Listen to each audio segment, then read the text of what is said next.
Thanks for showing up for this amazing D&D session. I appreciate you being here. I am going to let my DM, the amazing man that he is, explain to you everything that's going on and allow him to set the story and to let you know everything that's going on up to this point, get you caught up, and who knows, maybe you'll fall in love with it too. Back to him. Our story takes place in the grand continent Uthra, once the home to the most powerful and wise peoples of all races. A utopia of grandiose thinking, innovations. Magics had never been so vast or varied. All peoples were prosperous in an age of peace and happiness. But seemingly overnight, silver fog overtook the known world, plunging it into chaos. The Golden Age is now long past, and in the past 100 years or so, progress has gone backwards. Magic's lost, history's forgotten. And now the reign of regal politics now dominates the balance of the world. Kings bicker over petty landlines and disputes of blood lineage. The land is now separated by a vast magical wilderness, coated in silver fog. Only the most prominent and well-taken care of roads still exist, making any towns along these roads hubs of humanity. Outside the walled bastions, the silver fog carries its own dangers, able to move the environment and its denizens, making navigation difficult if not impossible. Luckily, there are places in the world within the fog that are anchored into place. One of those locations, a bustling city called Yetta O'Dare, where we find our band of heroes. One of which is Branch, a Feywild centaur with the lower half of a large deer, using bow and spear to exact revenge on the warkin who killed his family. Calliope Moonsong, a lush Kalishtar glamour bard, the center of all attention and a friend to all. Aaron, a half-elf divination wizard with a doctorate in archaeology and a knack for map-making. Tyrius Redgefist, a Satyr Whispers bard, as keen with a rapier as he is aloof. And finally, Boris Steelguts, a paladin haunted by the past and seeking a brighter future. Last session, you all looted up the bodies of the unique war kid that you guys fought and killed, receiving some unusual items and a lot of unusual information. From there, you all traveled south for the better part of the afternoon into the evening. And as the sun begins to fall in the sky and begins to hide behind trees, you all stumbled upon this unique circular temple structure, spouting both elvish and dwarvish architectures with these grand archways and circular buildings, but with this flawless stonework where the seams are just near perfect.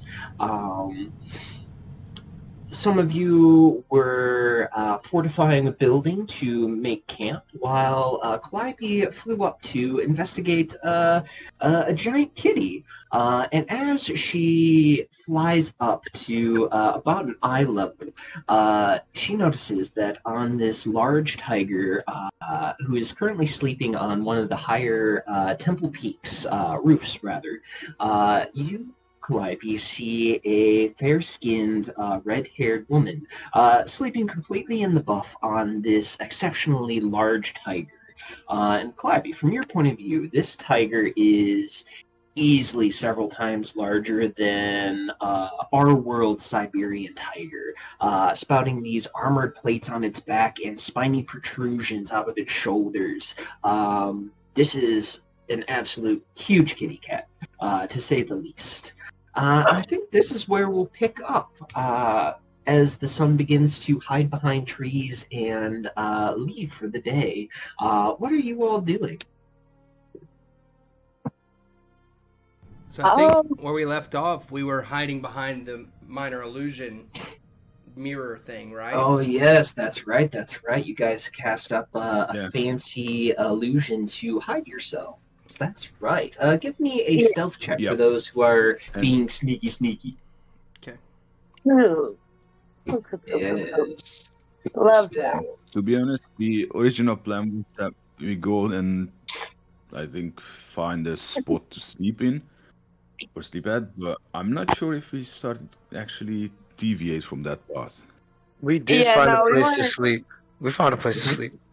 But we weren't fortifying it. We were following after Calliope, I thought.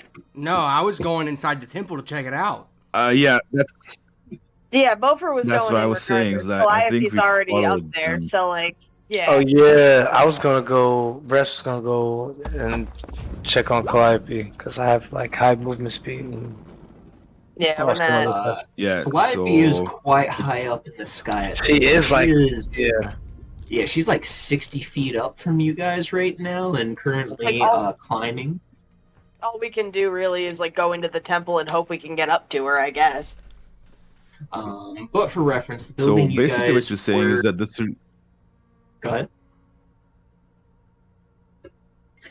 So basically what you were saying is that Erin, Boffer, and Tyrius are walking behind the minor illusion and going into the temple, essentially. Yeah, like us four, or us. Yeah, wait. Me, Aaron. Three? Is Branch Because with us? Branch kind of ran away. Oh, Branch ran. Okay, so then it's just us Well, three with the was, minor but- illusion. And I'm. I leading y'all. will. Yeah. Seems like I Seems can like it. fortify the. Brett's can fortify the. Our place of sleep. But we should have like a call since we're all separated. I You know thought what you I took mean? off after Calliope, though. The way Mitch describes the situation, it seems like maybe I should let Calliope handle this on her own. So, Change of but Oh. yeah.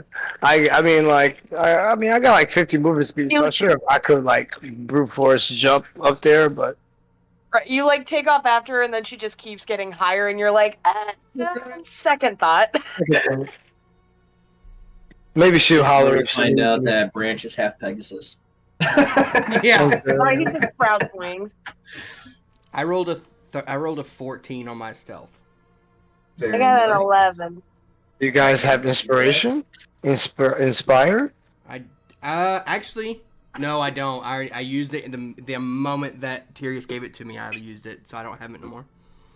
Speaking of Tyrius, are you rolling Let's stealth go. or are you hanging back and chilling with the cart and Branch in the area you guys are going to attempt to sleep tonight?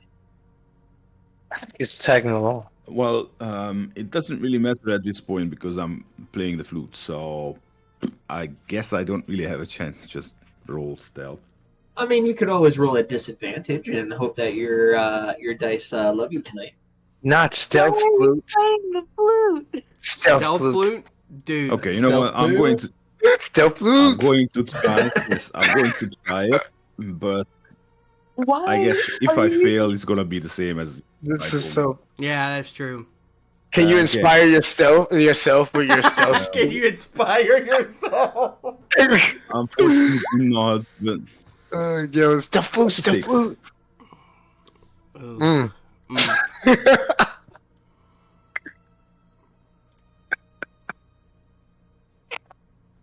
So this is a unique situation. It's odd as you all are moving forward, three of you, hidden behind this essentially mirrored illusion. Curious, describe the song that you're playing. Like, what type of theme are you trying to put out into the atmosphere? it's sort of like I would say the the psychedelic. So it's Oh not my like God. a cheery and Mm. it's how should I explain? I can't really explain it. I just You're playing okay, Hendrix while we're psychedelic, trying to blend music. in. Could let's go with that. Hendrix on the flute. Why not? That's intense. So, We just- as you're all Oh, you know moving what? forward- Let's go with creepy music with beat. Very nice. We can work with that. So, as you're all moving forward, branch hanging back, Calliope, you begin to hear this music in the background. Just a light tone that kind of hits your ears. Just enough to not really set you off or make you go like, what's that? It's just this very pleasant ambience that kind of hits you. And as the sun finally sets behind the trees, almost upon instinct, you see this woman get up and stretch and raise her hands high above her head as she stretches and yawns. What are you doing?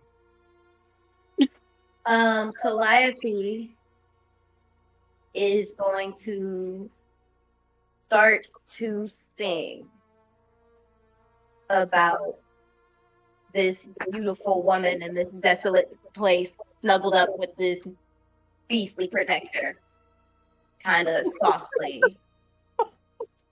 There is an echo coming in from you, Calliope, as a fair heads up. That's not me. Well, sorry, I'm right next to Falah. His mic was down. Oh, no, you're fine. You're fine. Just wanted to but let you know. So I'm gonna use my tricky shit, and I'm gonna roll that at advantage. I do believe it'd be a performance check, I believe. Yep. So rolling at advantage, I get a +3 with that, so that is a 31 for the performance. Wait, And I'm going to use Holy that. crap. I'm gonna use that to cast enthralling performance, so I can choose up to 5 creatures to charm that have seen me performing for at least, or have, I guess, observed me performing for at least 1 minute. You're gonna hang on. So this woman just woke up. She's nude and with a tiger, and she thought she was alone. And the first thing she sees when she wakes up is you casting a spell on her with your melodic voice. Do I have that right? Calliope is trying to make sure that she imparts that she's no threat. She's completely enthralled by her beauty and captivated. She just needs to make sure that the energy is mutual. Also, she I'm rolled a charming her. 31. Yeah, is no, I very know. You impressive nailed it. roll. I'm just like, that's a hell of a way to wake up. Good morning. So as your voice kind of echoes out this beautiful song, this hypnotic song, this woman hears it and kind of turns, not necessarily panicked, but she turns and looks at you and kind of sinks back into her furry companion, kind of like laying down with her arms crossed on her belly as she kind of enjoys the song. And after a moment passes, you begin to hear harmony. Her voice, which is also equally as beautiful and hypnotic as yours, kind of echoes in with your song, fusing together, creating this nothing less than a masterpiece of sound. The rest of the party hears this duet singing, by the way, and it is heartbreakingly beautiful. I feel like at this point, Aaron would probably drop the illusion. I don't know why we're sneaking. If again, Yeah. Calliope's already up there. That's kind of what I was thinking. I think we're in. Are we in? I think She's gonna look at Boker and Tirius like, do we even need to hide? I think we're good. we're in. Okay. And yeah, just to hell with the spell. Calliope, in one hand, is going to lift up two elven cigars, and in the other is going to lift up the half a rabbit. Hello there. I come bearing gifts. The woman stands up from her tiger companion, and with a swoosh of her arm, you see this semi-translucent light blue dress kind of appear on her as she looks up at you with these large eyes. They are the purest green eyes you have ever seen. Even from the distance, like, they glow. As she steps forward, you see what looks to be after images, or perhaps duplicates of herself, seem to move in different directions. herself, the original, kind of floating up and kind of being on eye level with you as three other images of her. One begins to walk down the tower, literally just walking downwards horizontally. Vertically? Yeah, vertically down the tower as another one jumps off and disappears into the temple entirely. As another one just stands near the tiger and just begins to like fluff its jowls as you hear this deep kind of rumble emerge from the dire tiger. She giggles. Your friend is what initially interested me, but I should have known he was well taken care of. And she's gonna offer the rabbit. From her floating position, she's probably a good 30 feet away from you.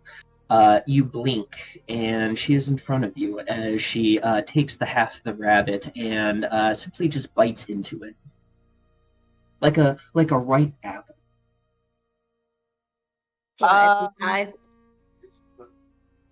Calliope's eyes widen and she rests her hand or her head in her hand. Oh. I should have brought more meat. Are you hungry? Girl. In a sickeningly sweet and hypnotic voice, she simply goes, "Always." Oh no. Well, I was wondering. Well, me and my friends didn't bring much food. We got this tacky stuff like these biscuits, but I don't think you would like that if you're into the fresher stuff. We were gonna go hunting perhaps, but we got, ambushed a moment ago by some really big, creepy stuff. So I'm not really interested in exploring the forest too far. But with an excellent guide and her big, bulky guard tiger, I think it would be more feasible. You probably know this area better than any of us combined. She looks at you and, with a half smile, bites into the rabbit again, a little bit of blood dripping from her mouth. As she looks around, simply nods and goes, "This place is home. What are you doing here?" Oh, just looking for shelter. And I had to check if you were a damsel, because, we go about and we release all of the trapped ladies. And for some reason, big, powerful people have a thing for trapping hot ladies in desolate cement structures. So I was just checking to see if you were okay. She looks past you, and you can see her eyes lock on the party far down below, and then her eyes seem to drift over to the barn where Branch, Tyranny, and Morrigan are. She looks back at you. "Are you ally with the lights or with the dark? You bring both. An odd company."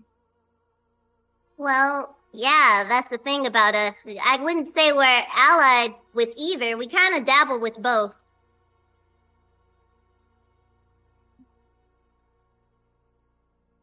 If you wish to rest, stick far back from the main temple. Much lurks below. None of it's friendly.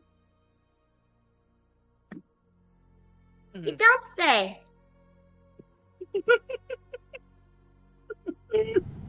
Not cool. I would just like to point out of character, I absolutely did say last session. And out of character, Okay. I don't appreciate it. I told you guys. I told you.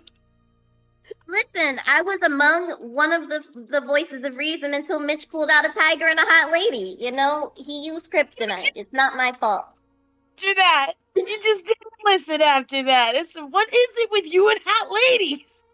Well, the hot lady is friendly, so Oh, come I on. haven't been killed by a hot lady yet. On Calliope's, How do we know Calliope's she's friendly? defense, I would have done the same. I Actually, know I you did the would've same done and the I wasn't same. even close. There's no defending it regardless. I'm crying. That was. Oh Lord. So did Uh, I have a question? Did the one yeah. did one of the images that split off and started walking down the thing? Is it walking towards us? Right. No, it's just walking down this long tower. It's probably like a 5 or 6 story tower, and this version of this female is just gingerly walking down it at a very easy pace, not running, just simply strolling vertically down. Is it looking in our direction, or is it just looking at the ground? Give me a perception check. Okay. Oh, no.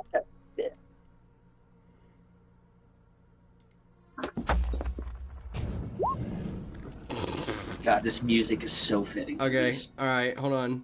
I'm gonna Aaron's got cast. nothing. I'm gonna cast guidance on myself, and maybe I can get above a 10. I sure can. I got a 12. Nice. From what you can see, it is a considerable distance away. The image does not seem, or the figure does not seem to be looking at you. You do notice above, however, the bright green eyes talking to Calliope has one eye on her and one eye on all of you. You guys see that, right? I'm So gonna she's leave. cross-eyed. And I'm gonna look at Aaron and Tears, and I'm gonna go. Do we go say hi?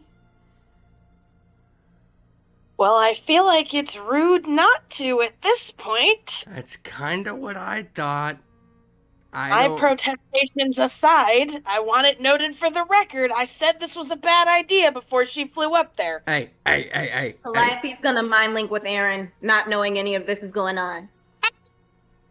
Oh, the lady's cool. She's hot. You know, there's no problem per se, except inside the temple there are beasties and they'll kill us. So tell Beaufort to stay his ass out the dungeon, okay? Bye bye. And she disconnects. Calliope. Erin's got like the beginnings of a headache, and she just kind of holds her head, like squinting her eyes closed, and like hearing that is like, oh, okay. According to our pink flying friend who ran off without us, there are beasties in the temple. I just want it noted again, I was correct. All right. Okay.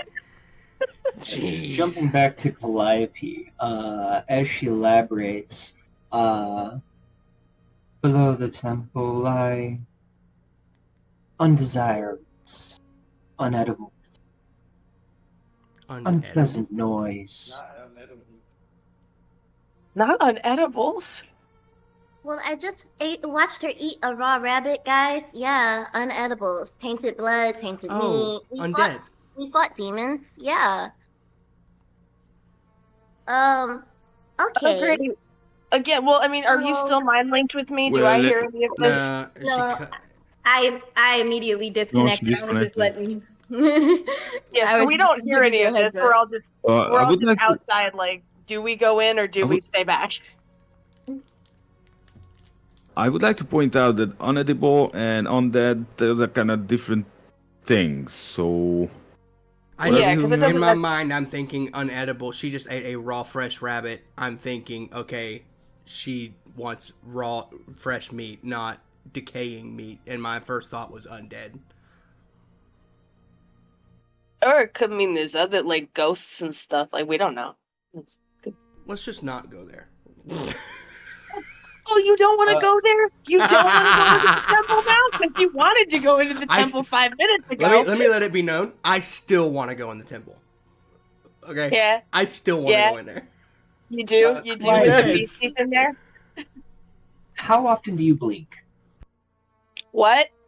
What did you say? What did you say, Gremlin?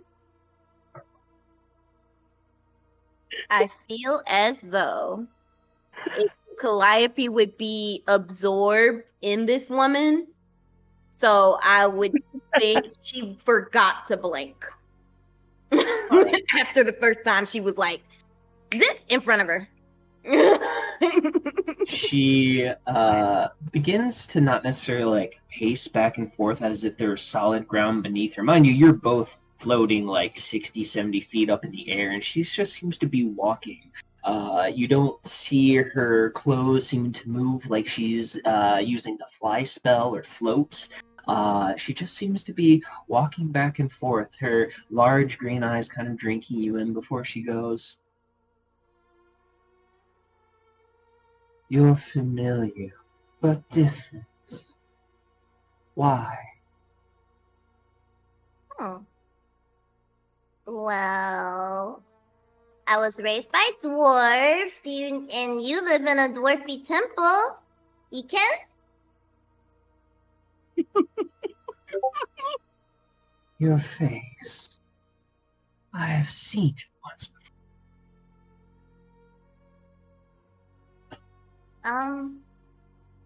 This is my first time. Calliope's just gonna stop. Did I have a wine bottle? Yes. And a fork. Oh no. Oh no. Oh, what?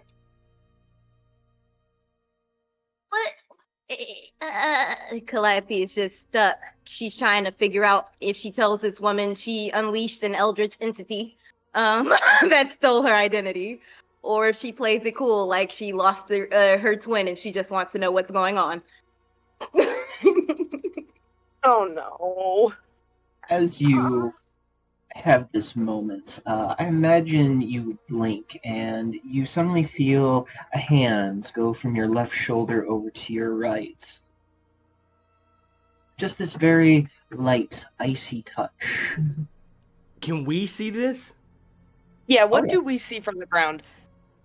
Aaron's From the shooting message up to ground, Calliope.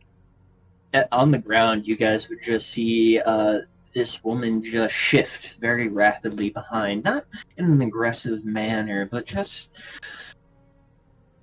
too quick. I'm gonna look. Yeah, at, no. I'm gonna look at Aaron. I'm gonna go. I'm saying something. I'm way ahead of you. I'm I'm- shooting message to Calliope. I'm not. I'm are straight you up gonna okay? raise my hand up in the air and go. Message Hi! has a 30-foot range. Does it? Oh fuck. Right, Bofer's gonna straight up just raise his hand Message in is the air. 120. Is it? Is it 120? I thought so. Hang on, let me double Yeah, it is check. 120. Yeah, it's Oh, I thought it 120 was feet. Mine linked with the 30. 30 I mean, feet. 30 Yeah, feet is so not. I shoot visible. message to Ah, Calliope. that's what I Are was you thinking. okay?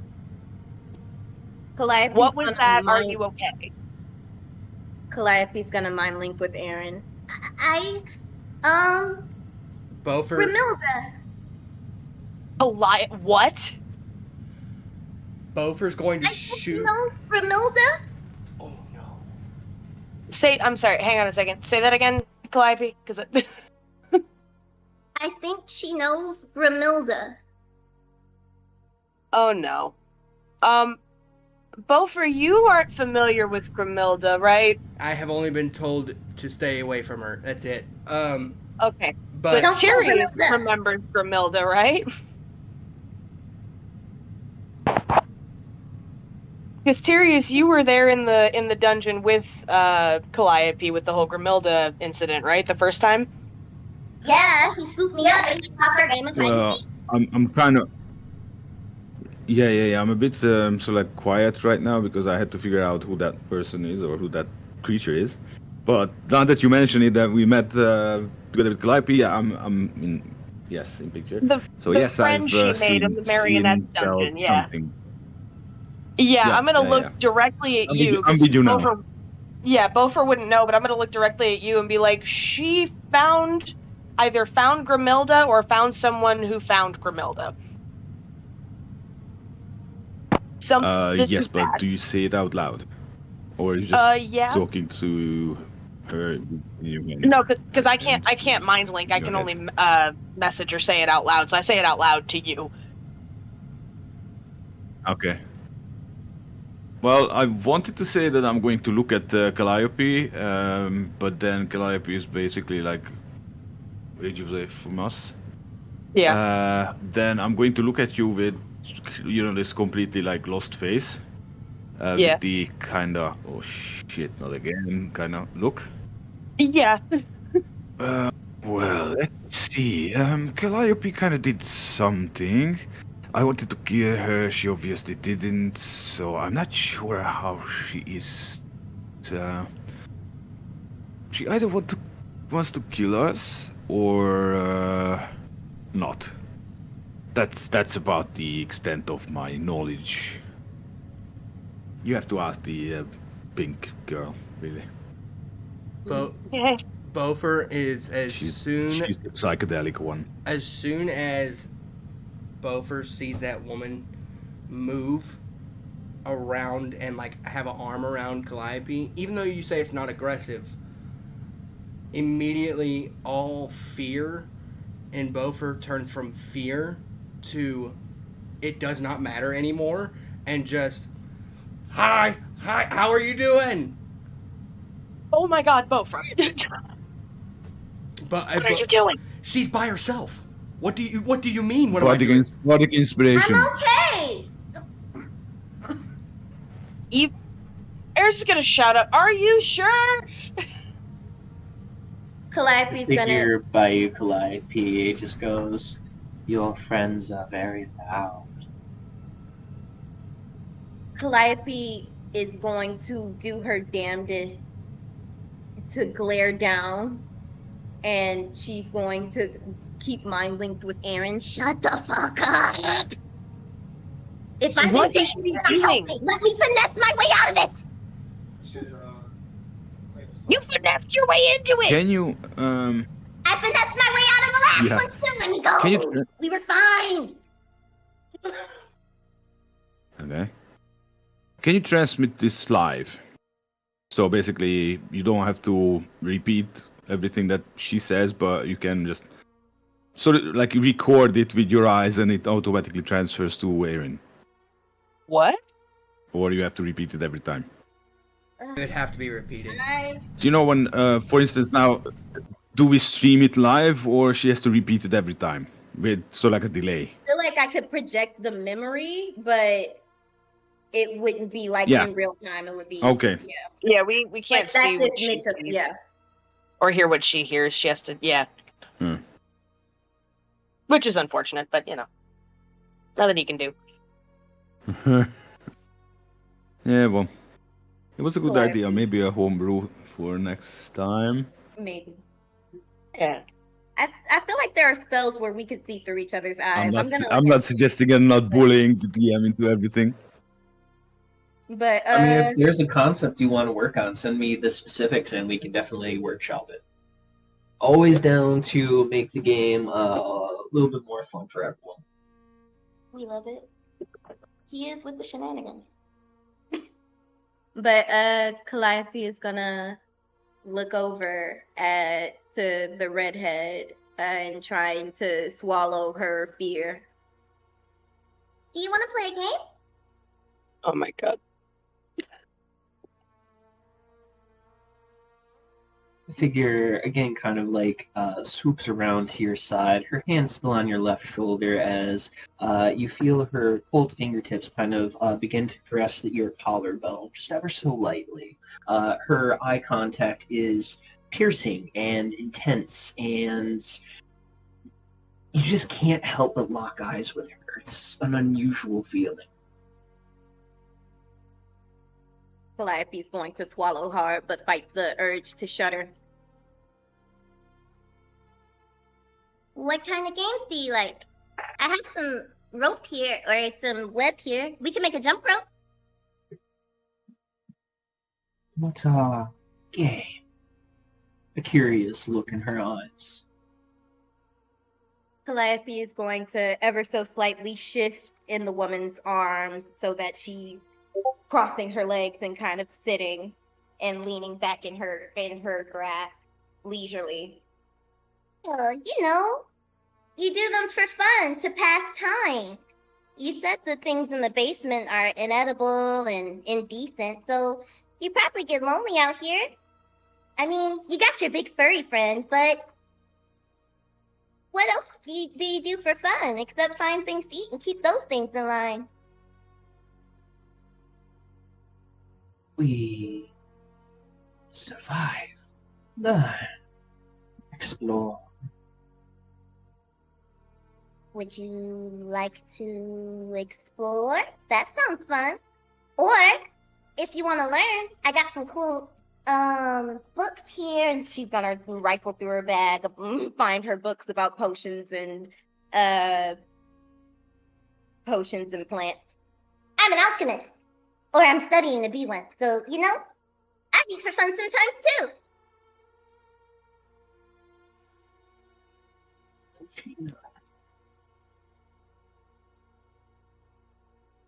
She looks at you with curiosity as you pull out books. These hold no interest.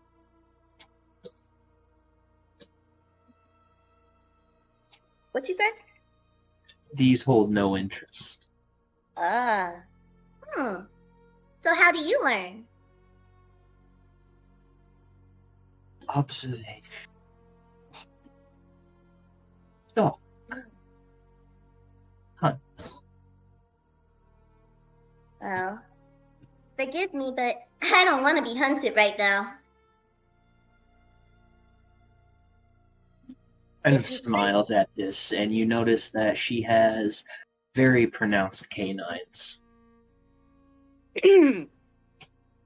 My, what large teeth you have. Oh my god. Really? Check the She ears. has a faint, quick smile that is quickly remasked before she takes a step away and begins to kind of walk very slowly, non-threatening in a way, as she kind of walks back in front of you and closer to her tiger companion, who is intently receiving loves from one of these clones, I guess would be a proper way of describing these, as you hear this deep kind of rumbling come from this massive tiger.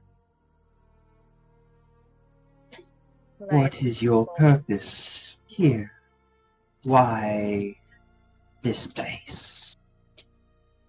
Well, as I said before, a few miles ago, me and my friends were ambushed, and well, it could have been really bad, but it wasn't. Calliope is gonna do a quick twirl in her blood-covered dress because she was just doing angels in the fucking Fucking serious. Yeah, what was that about? She was just doing blood angels and goblin blood, wasn't she? She's going to do a quick twirl. Yes, because we came out victorious. We are the glory hole. Undefeated. And she casts prestidigitation on herself to get rid of the mess.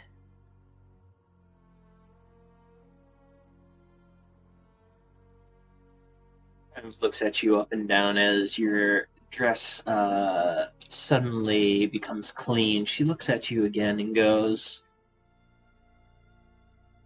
"You are familiar, but not the same."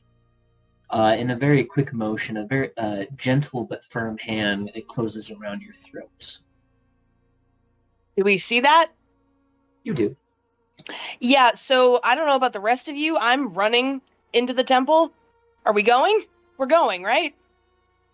Still? I just got told to go climb a tree, so Bofer is just like, The hell with what we were told. We see I her don't know being held by her throat. the problem is what they are. What did you say about six stories in the air? 60 to 70 feet up in the area. There's 6 stories in the air with no way of us getting up there. I can't. Go in and find some stairs, no? I mean, we already. Branch climbs to the top of the house that we created, like the safe house. Storage barn. Yeah. Yes. The barn, I want to say I have. Does my 50 movement speed account towards my jump as well?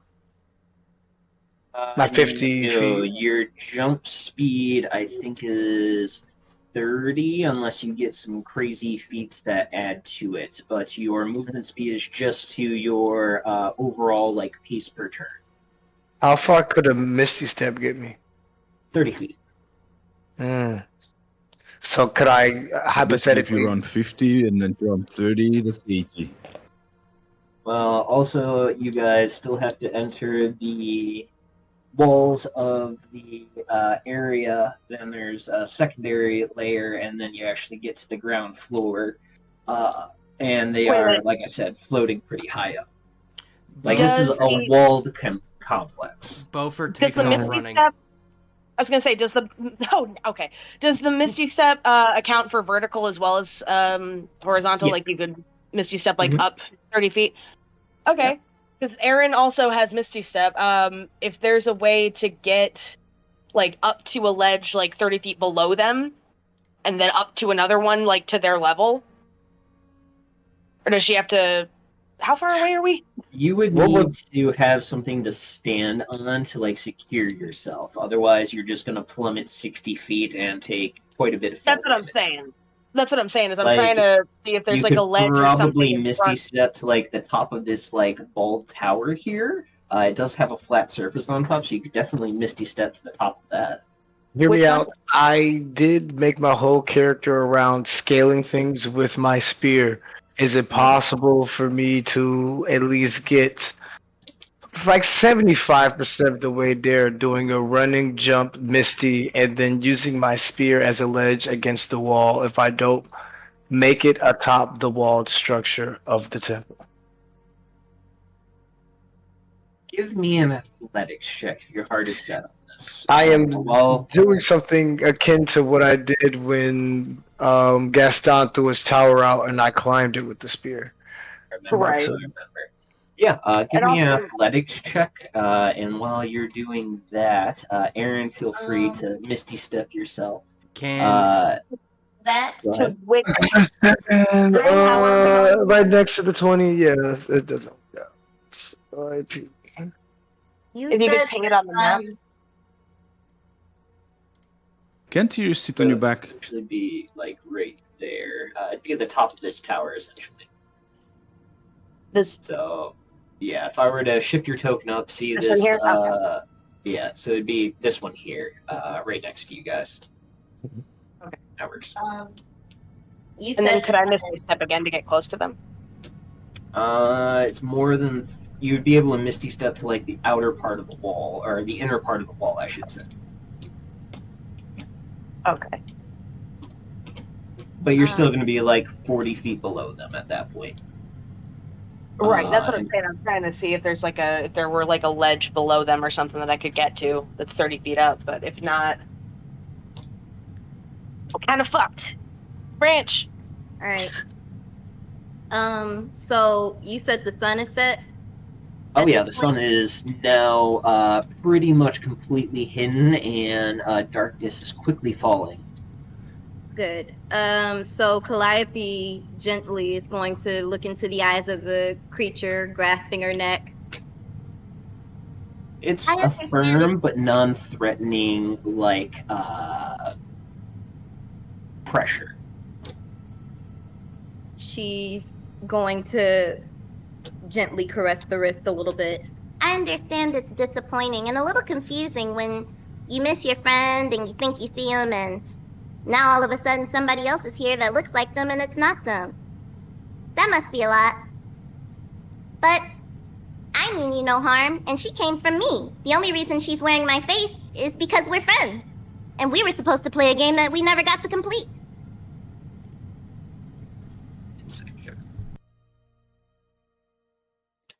She looks you over, looks deep into your eyes, and it's a piercing stare, and you feel it.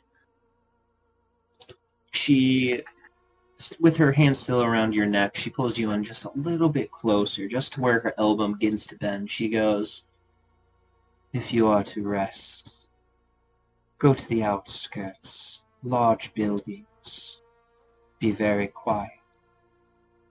If you wish to explore, do not go below ground. We will be watching intently." She lets you go as she begins to just gingerly walk back to her tiger as the clone vanishes and jumps down out of view. She takes the place back on her tiger, sitting on it cross-legged, and just observes you all. Calliope is going to adjust her dress and dust herself off, stroke her throat, Thank you. I'll relay that to the others. and she's going to make her way back down.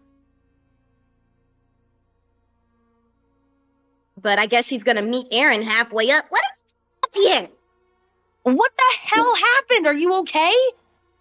Yeah, I'm fine. She had you by the neck. How fine? I mean, I'm here. I talked my way out of it. What did she say? What was I that? thought I was Grimilda, and I wasn't. And she Okay. was a little upset by it. I guess they're cool. Okay, what else did she say? Why did she let you go? Because I'm friends with Grimilda, obviously. And I told her. Calliope, what were her words exactly? She said, if we're gonna rest, stay on the outskirts near the big houses. If we're gonna explore, don't go underground. And that she'll be watching us. Great. Let's go back to the others, yeah? I think, yeah? Yeah. Cool. Oh my god. Good. I'm fine. She had you by the throat, Calliope. I know, That was but almost I like you. really You know not that. fine. You don't know what I can do. The sun's almost down. I don't know what she could do. She could have killed you. You don't know. You don't know Wasn't her. gonna kill me. I got stuff I can do. Aaron, stop worrying so hard. You're the here. Somebody has to worry about you. You clearly don't.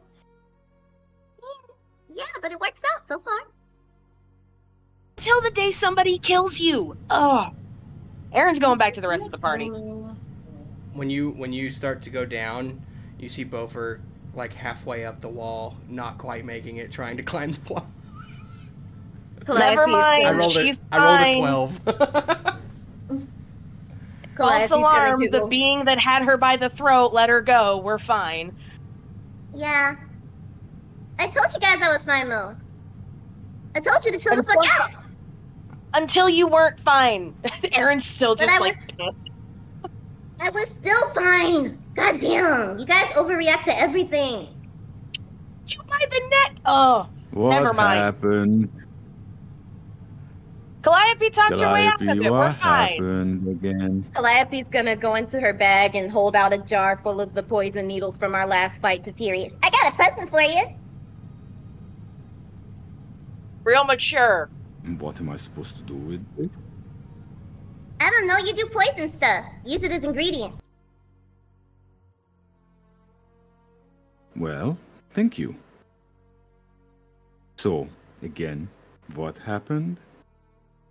Oh, you know, I saw a hot lady with a tiger. I went to go make friends. They were kind of, sort of friendly, but she was expecting me to be Grimilda, and I wasn't, and that was a little bit of a mindfuck. But anyways, we're cool. We can explore. Just don't go beneath the temple and stay on the outskirts with the big buildings.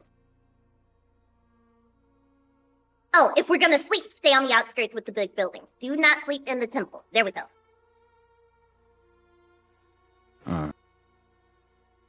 And so she said, do not go underground. But I think you shouldn't have said that.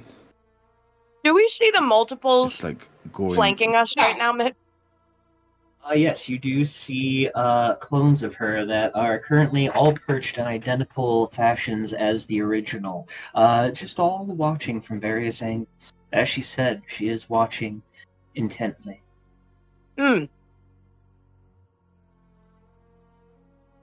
Hey, So Calliope? Tyrius is going to stand up, back against the wall and just leaning, and starts playing the flute, just a random, slow and peaceful music, and then nods towards the ladies, one at a time. Did she mention any He's kind of sisters of hers? acknowledging that, yes, they are here. Oh no, those are all her. Oh, great. I know, right? Kind of hot. One of these days, your horny ass is gonna get us all killed, I swear. Yeah, but it wasn't today.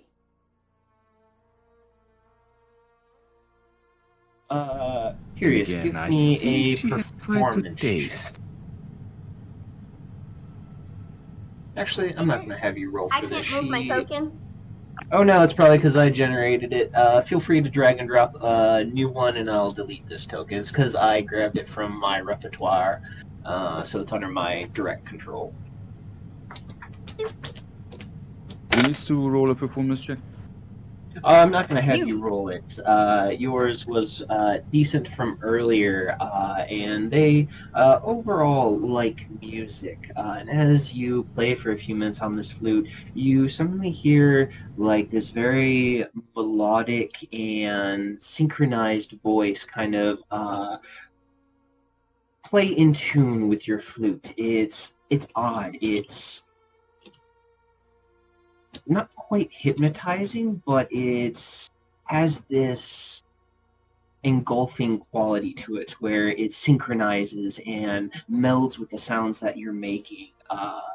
It's, again, just this beautiful sound that emanates from her voice. Okay, No then words, he's going just to a make very eye contact with gentle- the one. Go ahead. Okay, so he's gonna make eye contact with the lady at the bottom, and just smile and nod again, and goes back at playing. As long as you play the flute, the voice continues. Good. Then it's gonna be. I think we are going to take shifts, right? For the long rest, or we are not having long rest. Do we need a long rest? I thought my baby mama did that already the last time, and we haven't really done anything to warrant a long rest. I've been using cantrips. I will say Aaron's Well, not then sleeping. might just as well Not go with on all this lower. around. Okay, Aaron. Well, Well, then we that's can good go anyways. I and kind of need explore, you. can't we? So, anybody want to help me scavenge for magic plants? Aaron, if you use your detect magic, we could find some stuff for CW. I would much rather keep my eyes on those ladies that are watching us like hawks. Yeah, but they're only watching to see that we don't go to the areas that she forbade us from going to. If we stay where And she told us to go. And I'm watching them to make sure they don't decide to get way too close to any of the rest of us, since you seem to be cool with it. I want to go to the place where we can't go. She got way too close, and I'm still alive. For now. Bofer is going to. I'm gonna walk. I'm just gonna start walking to get as close to this pillar underneath here, because I don't know if they can all talk, like all the little different people or whatever. You do it now. And I'm gonna say, hi. I was gonna ask if it's alright. I was gonna get some stuff and try to do some forging, and I may need some fallen stone from around here. Is it okay for me to use? The clone jumps off the tower, and without even bending her knees, she slams into the ground in front of you, completely unfazed by the near 50-foot drop. Do the rest of us see that?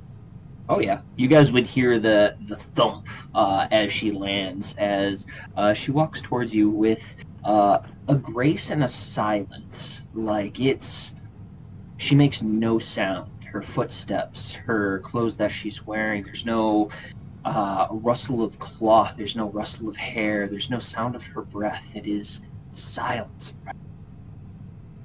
Aaron's on high alert. I don't know about the rest of you.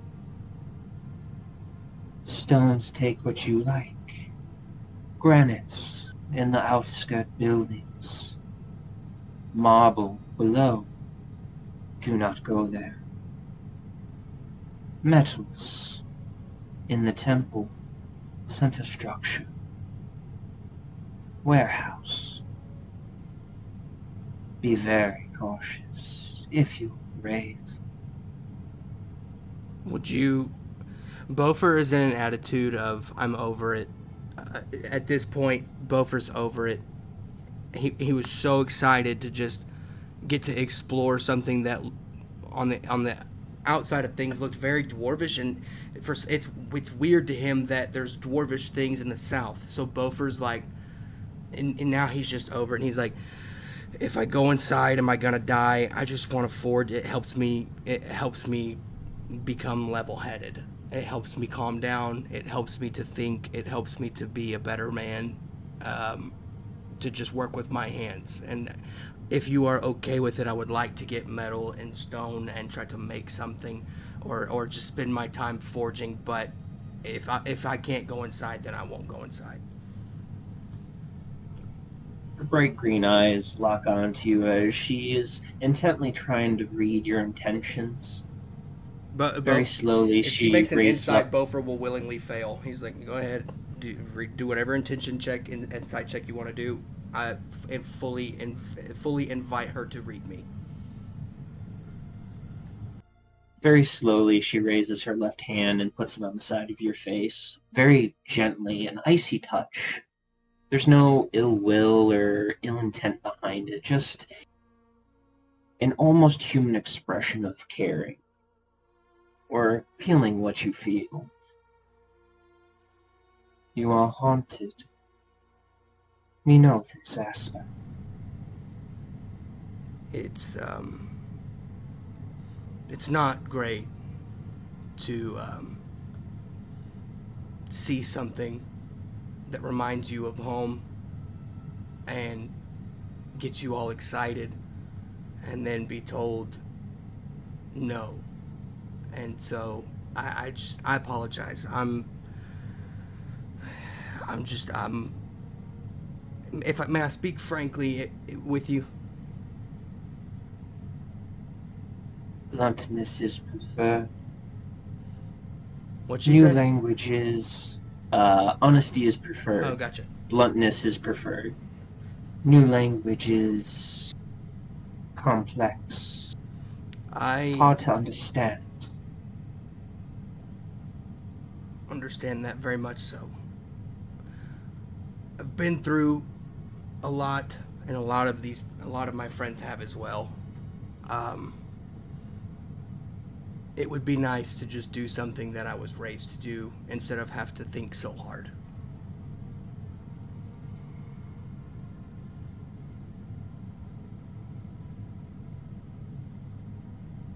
Keep the light in dark. And she looks over at where the rest of the party is. Keep them on a very short leash. We will return in a moment. And she takes a step back, her cold touch removed from your face. You still feel like her cold hands like on your cheek. It's odd. It's very cold, but slightly comforting. It's an odd sensation. As she jumps back up to the top of this tower, and then with an alarming bolt just jumps into the larger temple complex. Not even with like a Hulk-style like leap. It's just like a bullet taking off. And as she disappears into the tower, you see the original woman here, and she is looking at you, and her gaze shifts ever so slightly before she nods, and she stands up with her tiger, and they begin to walk around the larger perimeter of this temple complex. Cool. But I'm just gonna stand here until she returns to me. I'm not even just gonna stand Let's here. see for a how bit. fast she is. Naughty Winkers Bonkers. Within about 4 minutes, You see a blur as she comes back here, and then again, just stepping off this tall platform, lands before you with a heavy thud. Boom. Would this suffice? And she holds out a. It's like a greenish bronze-colored ingot. Roll me a history check with advantage. Sweet. Let's see. That's not bad.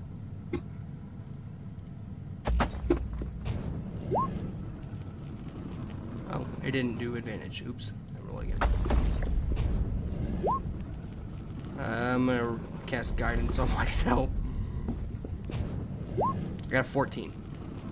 That was the DC. As soon as she puts it in your hand, the weight of it, this is orichalcum. This is Holy. old material. Yeah. Oh my gosh. Okay. Bofer's eyes go big, and a genuine smile comes across his face. And he takes a deep breath and goes, "This'll keep me up all night. Make it something beautiful with this. Thank you. I appreciate it. I hope to make something that would make you smile." She kind of tilts her head in confusion over that phrase before she goes, "Make it for yourself. Happiness is hard to come by." And she turns and you don't even see her leave, to be honest. Like, she just vanishes. After she goes away, she said there's granite on the ground out here. Yes. I'm gonna collect about the same amount of granite as I see. How much did she give me of this god metal? Whoa. This is essentially one ingot. It weighs probably about 20 pounds. Yeah, that's what I thought. I'm good about So, for reference, this is like an industrial-sized ingot. This is what the dwarves used when they were making war machines in the Golden Era. This is like... this is an industrial-sized ingot. It's not like a standard crafting ingot that most blacksmiths would use, which are like a quarter of the size of this. This is like a big honkin' piece of ingot that would be refined down and cast for siege engines, catapults, ballistas, tri-shot crossbows, all the old weaponry of the dwarves. Yeah. I think I'm going to grab about 20 pounds of granite with me. I have a huge backpack and a huge sack. I'm just going to load it up, and I'll make my way back to probably about here, right outside the little storehouse we've got for ourselves, or the barn.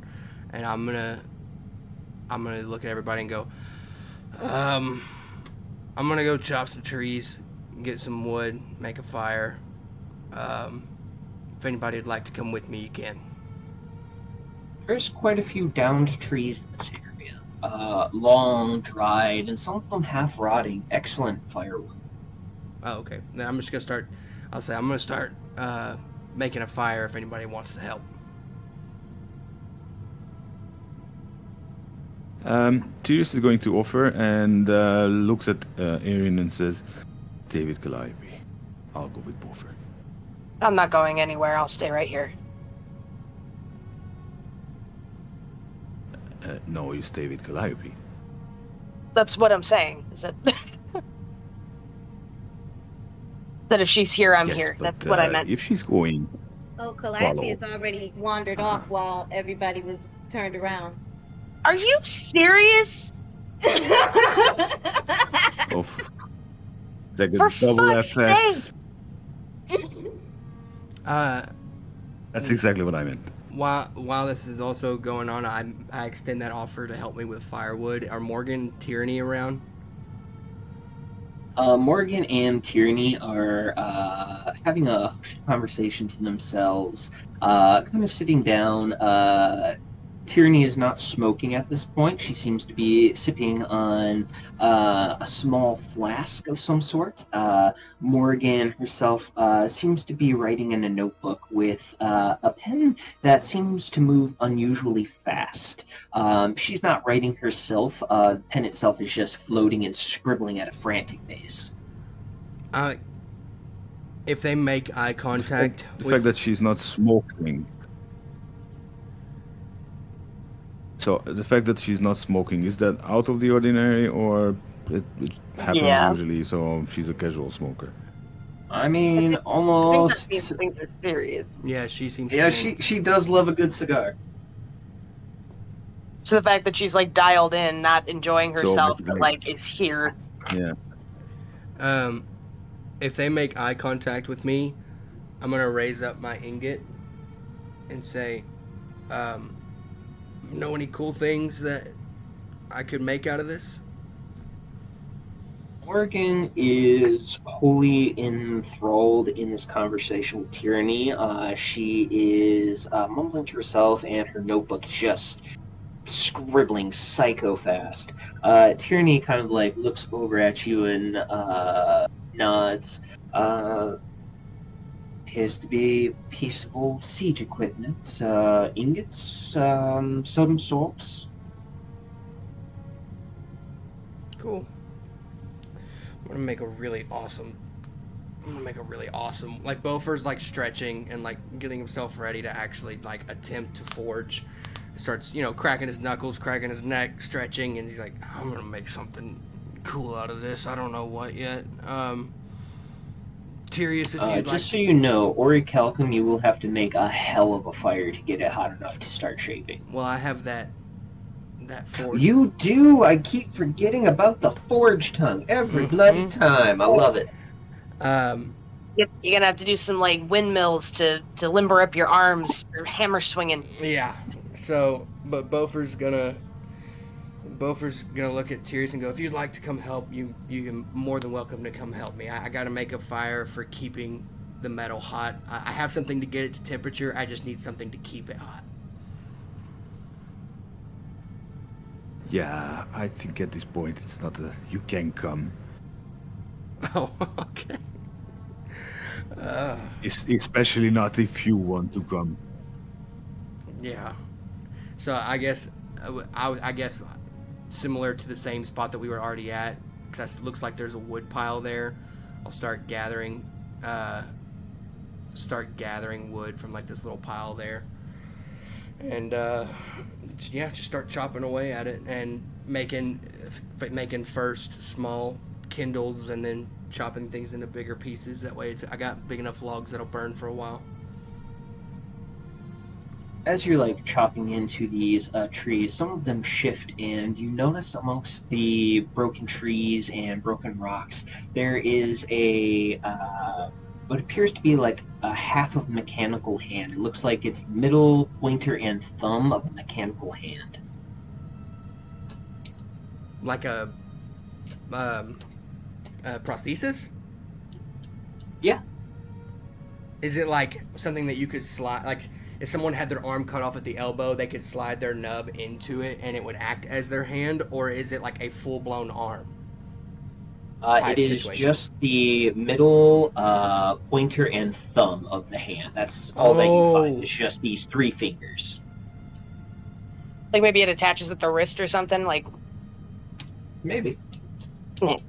I'm gonna dig a little further around this area, see if I can find the rest of the arm.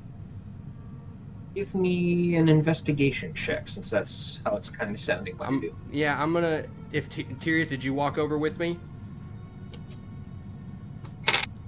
Yeah, of course. I told you I'm not going to leave the side of it. Cool. I'm gonna raise it up so you can go. Look what I found in this little spot over here.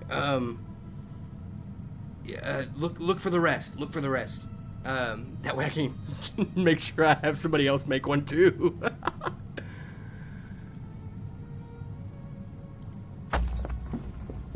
So you want me to go for an investigation? Yeah, because I just rolled a 7.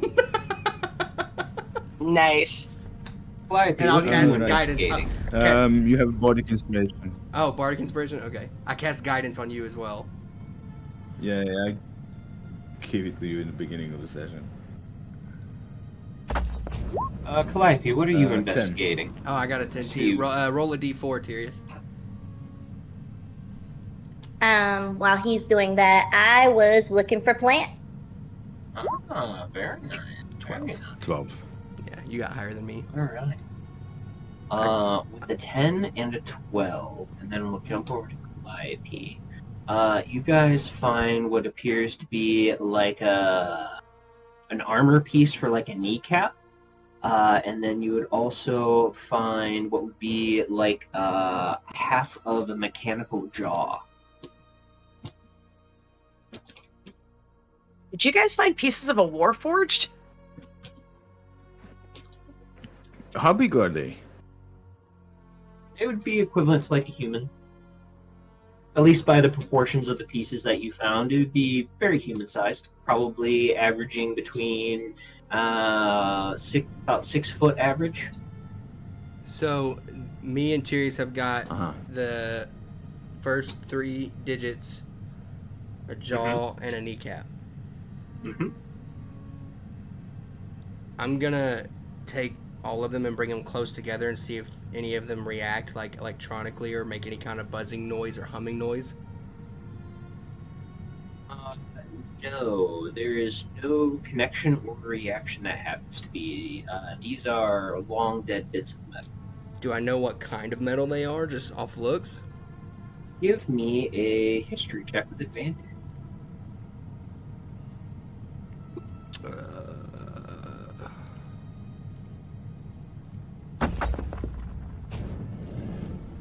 12. Avoided that natty one. Very nice. Yeah. With a 12, based on like the oxidization, this was made from some sort of steel, maybe. Okay. Okay. I'll say to Sirius, maybe the I'm gonna keep we'll keep making firewood, but maybe in a little bit somebody might want to come over here and do some digging and see what they can find. I'm not very good at looking for stuff. Maybe somebody who's better at it can. You pull up my alchemy table. One moment, please, Calliope. Oh, can I, Aaron? Have you moved at all, or are you staying right there? I haven't moved. I saw that. I mean, you guys were going off doing your thing, and then I was told, yeah, stay with Calliope, and then she wandered off, and so now I'm like, I'm debating: do I follow or do I stick around out of spite and just fortify our barn? We're kind of in vicinity, I guess. Not super close, but close enough. I'll yell and say, whenever I come back, I have something to show you. And you just see me waving a piece of metal that looks like a hand in my hand. Just gonna shoot a message at you. Is that what I think it is? It looks like an automaton. Huh. Noted. There's the rest of my message I'll send back is there's more here, I just can't find it. Got it. Calliope, I'll send you a list of what you have found thus far. Bofa, what were you looking for? That you needed someone who was good at looking for stuff? I found automaton pieces, metal arms, metal hand, metal jaw, metal kneecap. I found pieces of a humanoid metal, and we lost Tirius. We lost Tirius. Not the team, man. But you just saw me yelling at Aaron and waving it, a piece of it in the air, just saying, hey, I found something. Because I can't mind link with someone. You're that far away. Y'all are both too far away. I was wondering why you weren't just mind linking. I forgot. Yeah, these are 30-foot squares. Y'all are too far away from me. I gotta drag all this wood back. Tyrius, you're back.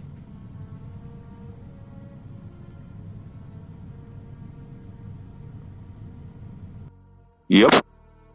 While you were gone, I have a bit of a problem with my.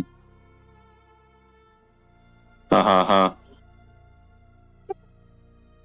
You know what? I take your word for it. The hot ladies attacked while you were busy.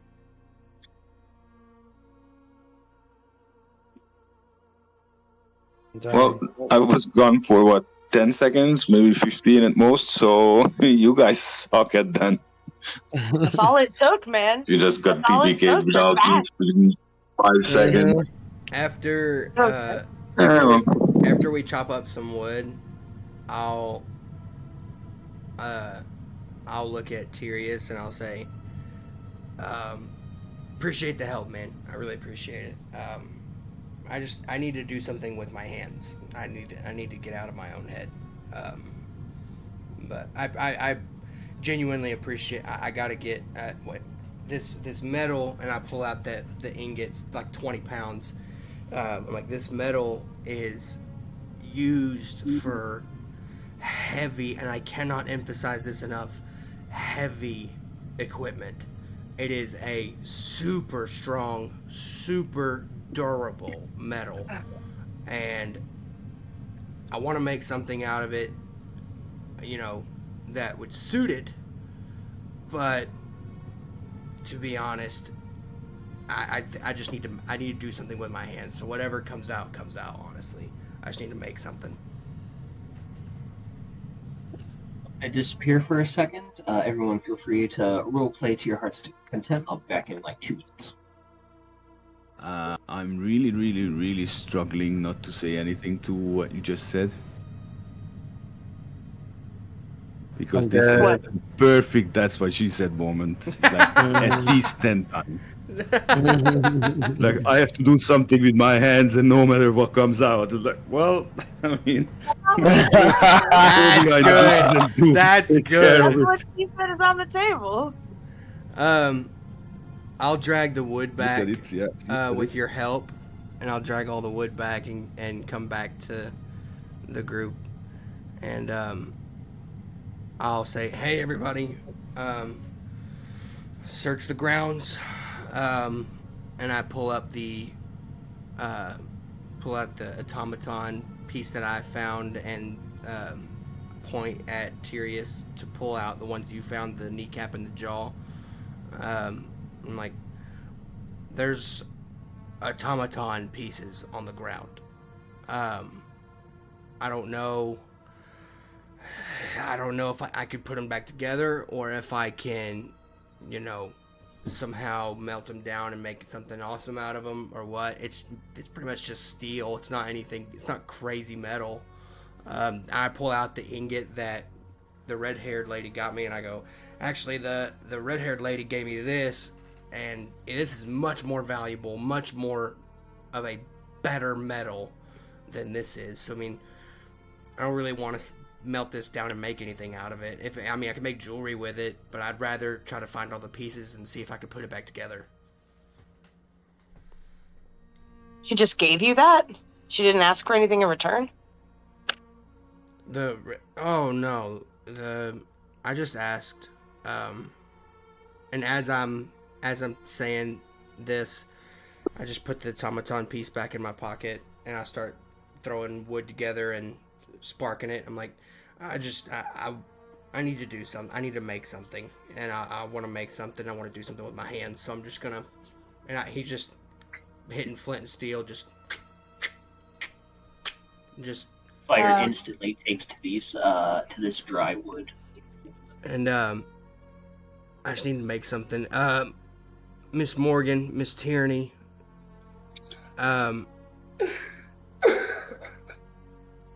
and I pull up the hand, and I point at Tyrius, and I go, we found some pieces of a humanoid metal figure. I believe the name is Automaton. If y'all all smarter people would like to look at this, by all means, please look at these. We may have to look around the grounds and try to find more pieces, but there's obviously more pieces somewhere around here. But if y'all would like to study them, you can. And I'll look at Miss Tierney, because Miss Morgan was writing so furiously a minute ago. I'm gonna look at Miss Tierney, and when she makes eye contact, toss it to her. She catches it and kind of looks at it and goes, "Very well made, but I know not very much of this particular construction or being." She looks over at Morgan. Morgan kind of looks at it. Her eyes flare over gold and then white as she goes, "That appears to be what's left over from a forge-grade automaton, or maybe a warforged, likely made by the old dwarves as a manual worker for siege engines or forging. It's hard to say. It doesn't give specifics." Cool. And I'll look at Tyrius and I'll say, you want to hold on to these pieces as we find them?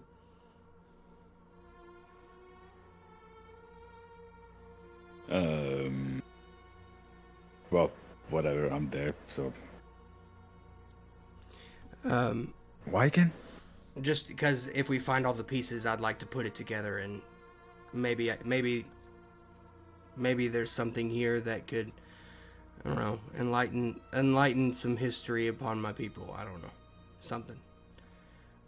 And I'm gonna go back to making my fire, and I'm gonna put the ingot on the fire itself. I put some stones into a circular fire pit, and get the TP made and start getting it hot. And I'm going to get a piece of smooth stone, set it kind of on top of my fire pit, and then stick my ingot into the fire, so that way that stone top holds the heat down.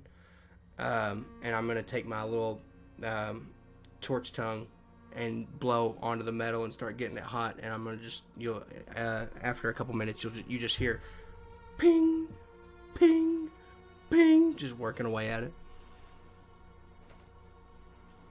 It's odd as you begin, like... Go ahead. No, you're good. Go ahead. As Bopher's like hammer swings become more consistent, and his work takes over everything that's distracting him. In the music channel, I did post a new source of music if you all would like to listen to it. It's the Lullaby of Woe from the Witcher 3 game. Big fan, and fits this particular theme very well. As Boper had mentioned, sorrow and hardship. You hear this very gentle but solemn song kind of playing over the wind and with the hammer blows. It's, again, just this melodic and beautiful sound, despite it being so sad.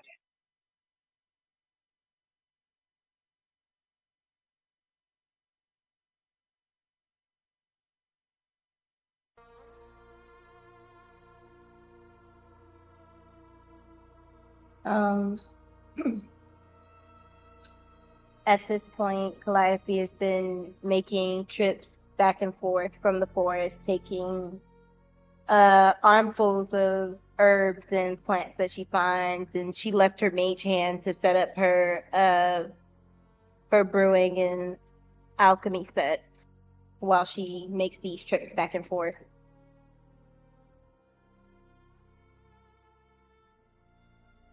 Nice. So we have foraging, we have alchemy going. Aaron and Branch, what are you two doing?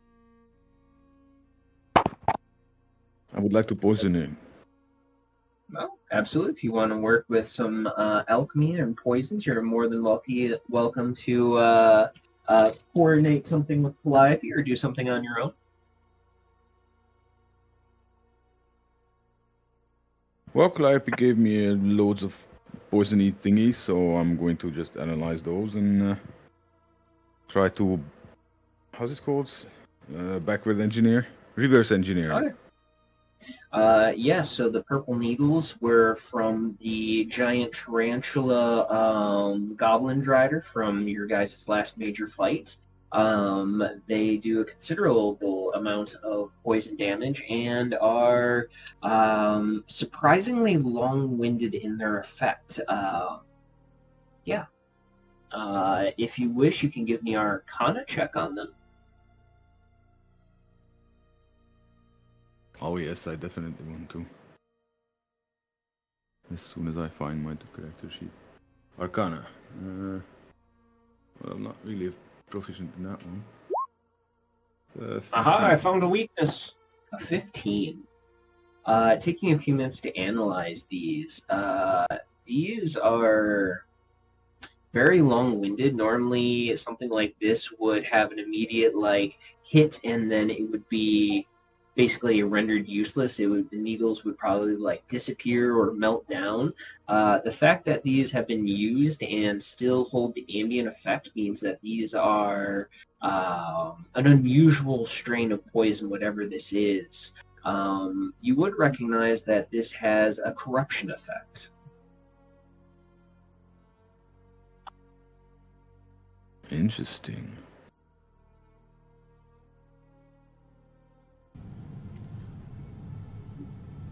Specifically, if needles like this were left in the land, eventually the land would take up a polluted or dead kind of look towards it. Very similar to what the salt marshes to the northwest would be.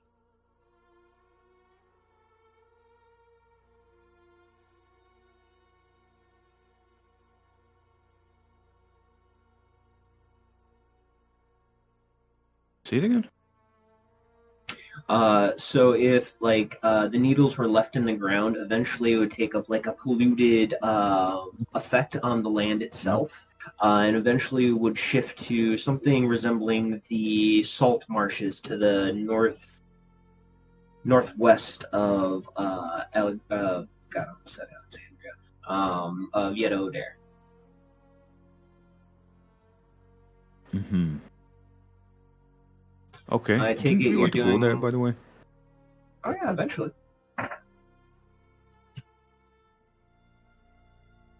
Well. You were saying? Calliope, I take it you're doing some more checks on the given areas that you were boxing up. Yep. Alrighty. I was wondering what those boxes were. Let's see what the D8s hold. Just so I could keep the areas so I'm not just oh yeah, this roll was for here. I need to keep track of what area I searched and what I rolled for it. You already did the south.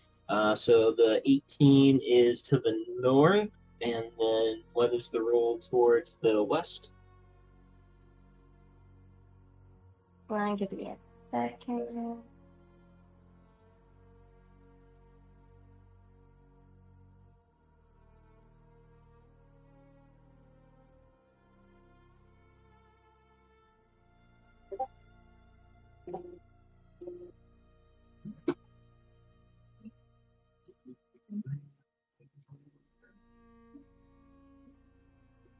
It is a 15.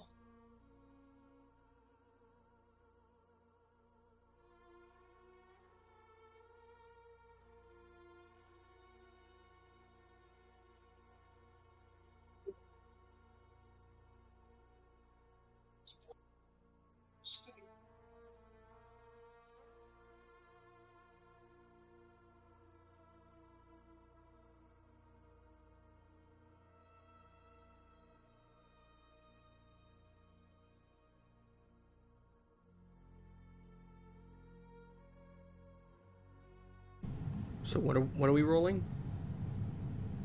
Oh no, that was a YP is doing some herbalism checks on the perimeter in certain areas for alchemical supplies, which Gotcha. I'm currently rolling out at the moment. Gotcha.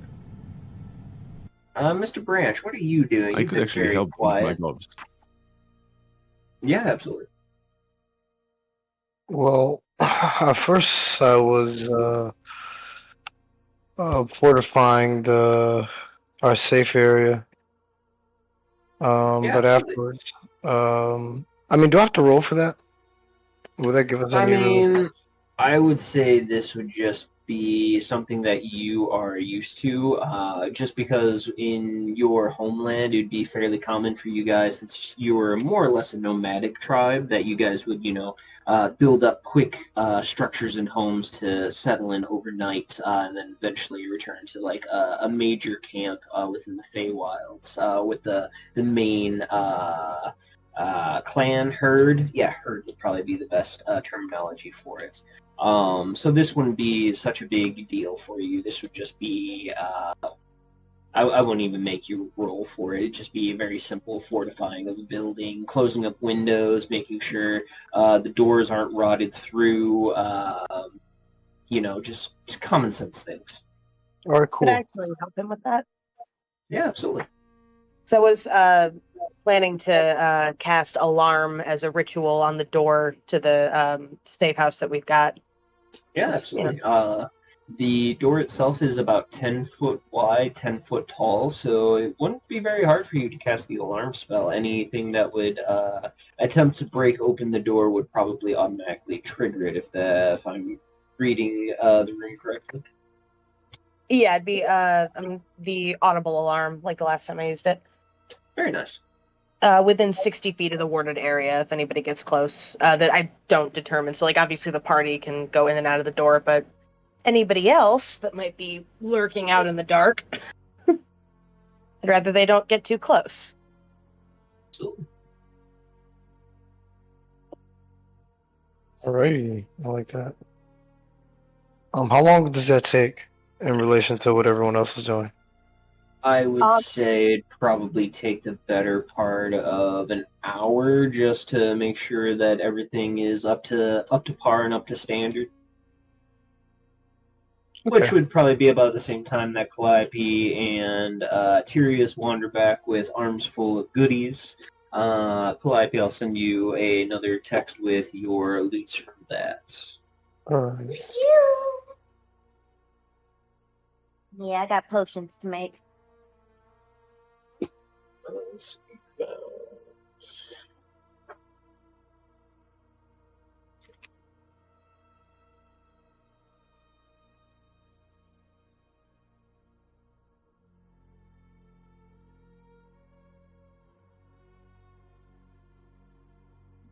Well, I'm reading the Beaufort journal page. Is can't he read thinking it. about It's in going my in there hand. anyway? You can't I read know. it. I know. I see it. Like I look over it, I just see him frantically scribbling in his journal over there. He's got a look about him. It looks reckless. Oh no! I'm waiting on my ingot to get to temperature and hold there for a minute, so I have some time to write. Alright, and in between, once I get these ingredients back, I'm gonna be making potions.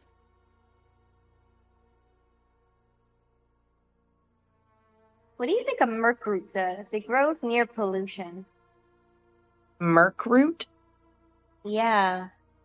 I feel like that's something I could probably give to Tyrius, but Yeah, also it sounds poisonous. Yeah, it or does. But also, venomous. like, what about those beastly traits? Like, gorilla bear blood is technically poisonous, but it does awesome shit. It's still poisonous though. Fair. Poison is a beautiful thing. Poison is a beautiful thing.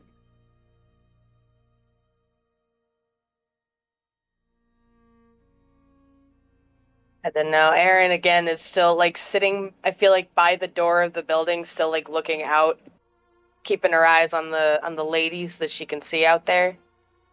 Oh, And the darkness tiger. has- It's like Go ahead.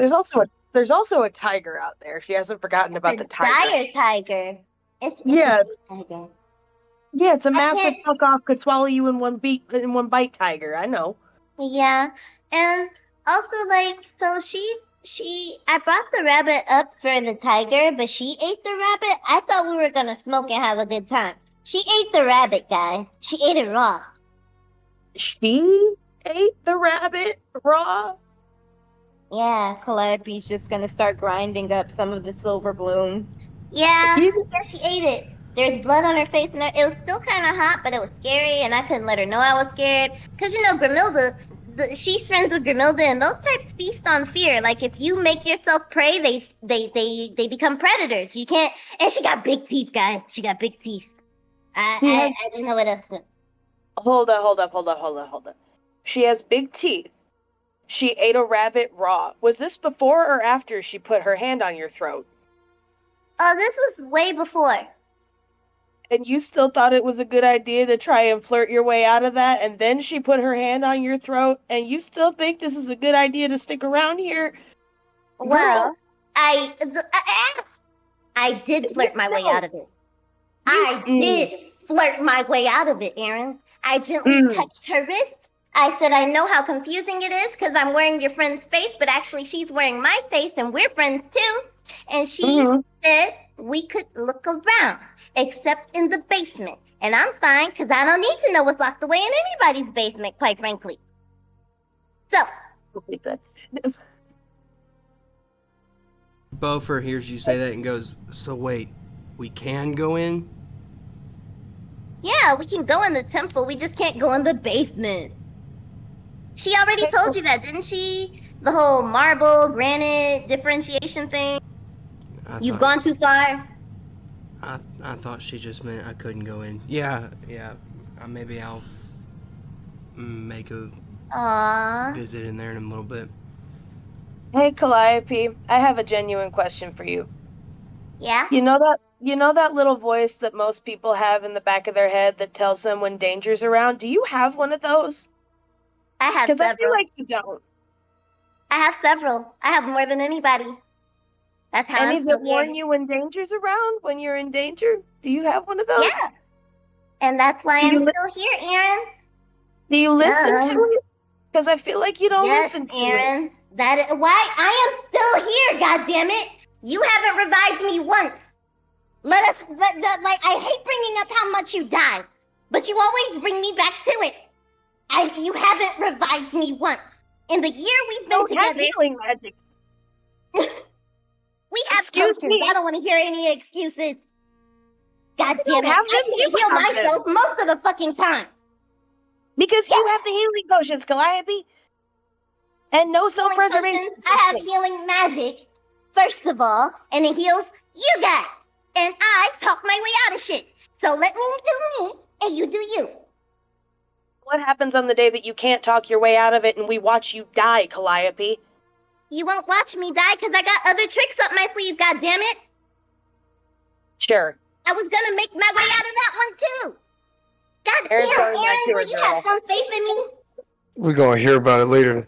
Not gonna see it. This is gonna happen. We're not gonna be there. I hate that's all.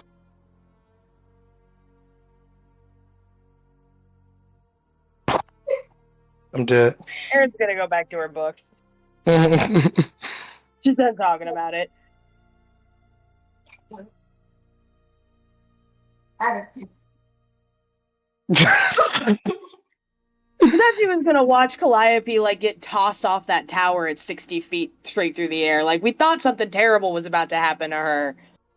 Yeah, she got Sorry. some. She got flying She shoes. just runs off and does shit. You know? Okay, but they're all calculated risks. And I take them. Calculated. And I make it bad. It was a hot lady with a tiger. I'm a charming hot lady with With flying no tiger. shoes and drift. And no tiger. I had a rabbit and some wine. and some cigars. But she was interested in the rabbit, so two birds, one stone. I give her the rabbit, she eats the rabbit. The tiger likes me because it loves her. She's Shabbat carnivorous with big teeth, and she grabbed you by the throat. Is all I need to know. I like it rough. Don't judge me. We do not I kill didn't need people to know around here. that. I didn't need to know that. None of us needed to know that. Y'all don't know what was going on up there. I might have been trying to find a second. A second what? Is Tyranny listening? Tyranny definitely has an Second what? eyebrow raised over the conversation. A second what, Calliope? What now? Calliope tilts her nose up. I have no explanations to give.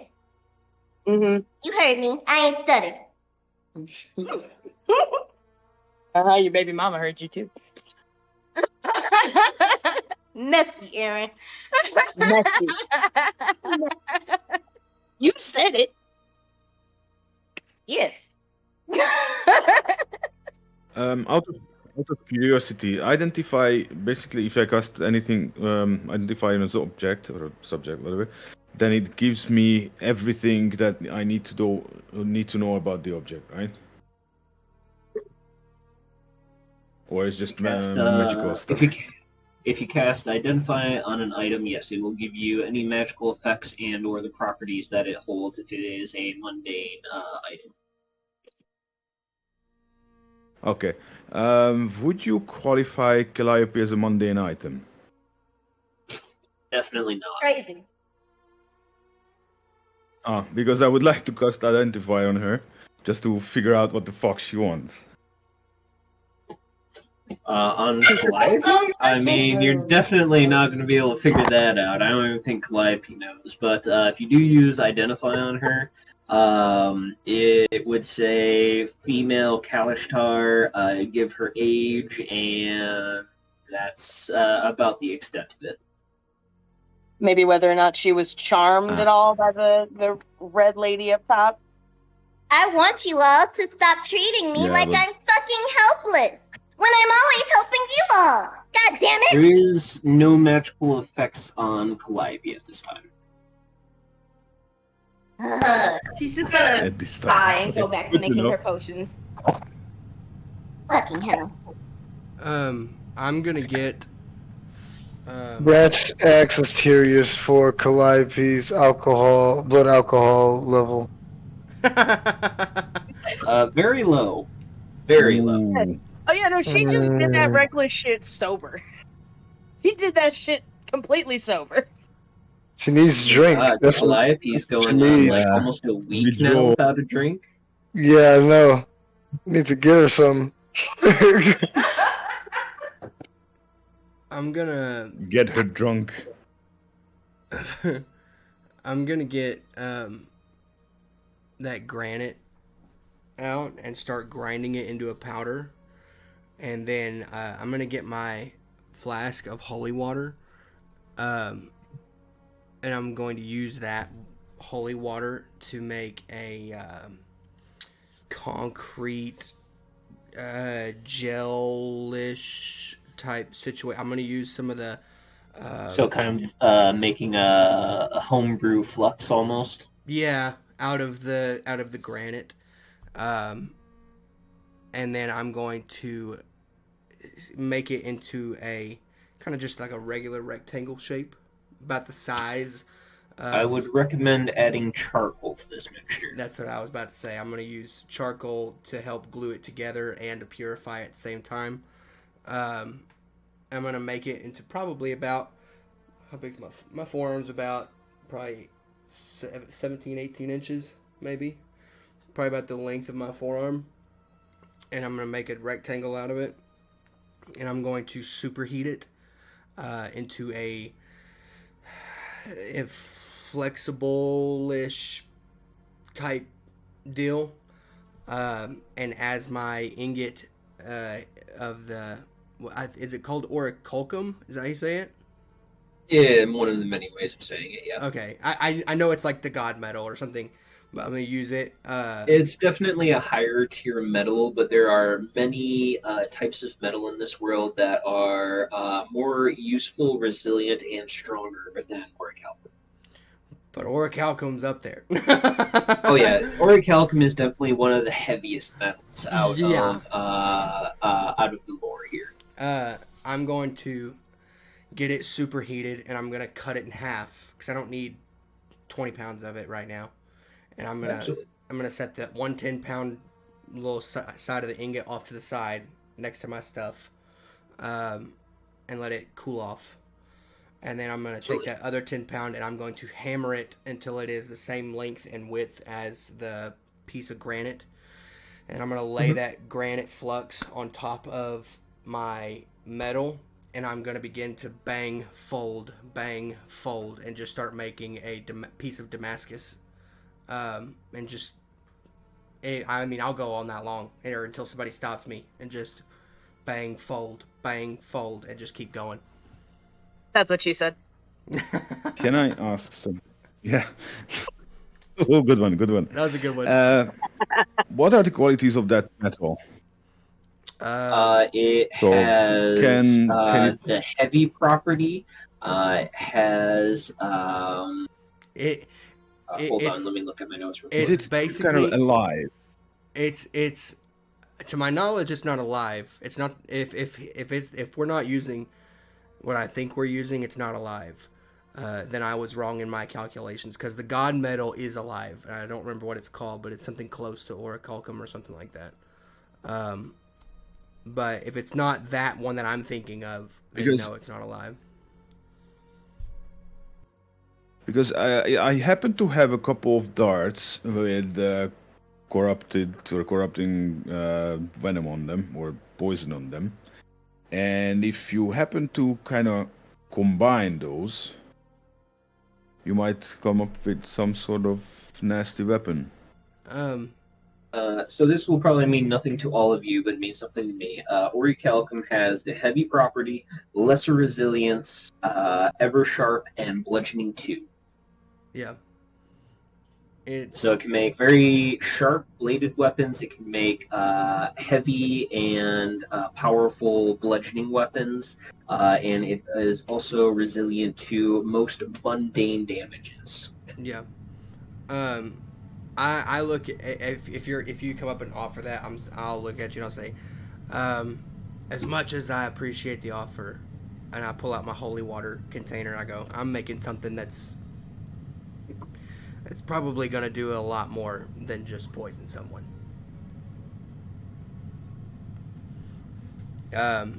This is corruption, not only poison. Oh, what's corruption? Corruption I can think it was essentially, if you put it in the ground. it can pollute the Yeah, go ahead. land, or if it is left untreated, it can warp living flesh. It is a corruption effect. Yeah. Oh, yeah. If you want, I'm not saying you should, but I don't know the effects of it touching anything. I would. I don't know how it would work touching something holy. I don't know how that would work. Or would I? Can I make a history check to see if I know what would happen if I mixed it with something holy? This would definitely be either medicine or arcana. We'll do. I feel like right now Beaufort's kind of going back to his roots, so we'll go medicine. 7. You cannot recall the effects of what would happen if you took a holy element and mixed it with a poison. You are not sure how the two would react, at least off the top of your head. I'm gonna err on the side of safety for now, as far as me being here folding metal and hitting it a bunch and heating it a bunch. I don't want it to explode in my face. I don't know how that's gonna Can't react. we just with give my- you an advantage? How are you saying, attempting Oh, you to wanna- give him advantage? Oh, okay. Are you going to assist in Yeah, helping it's him forge? hey.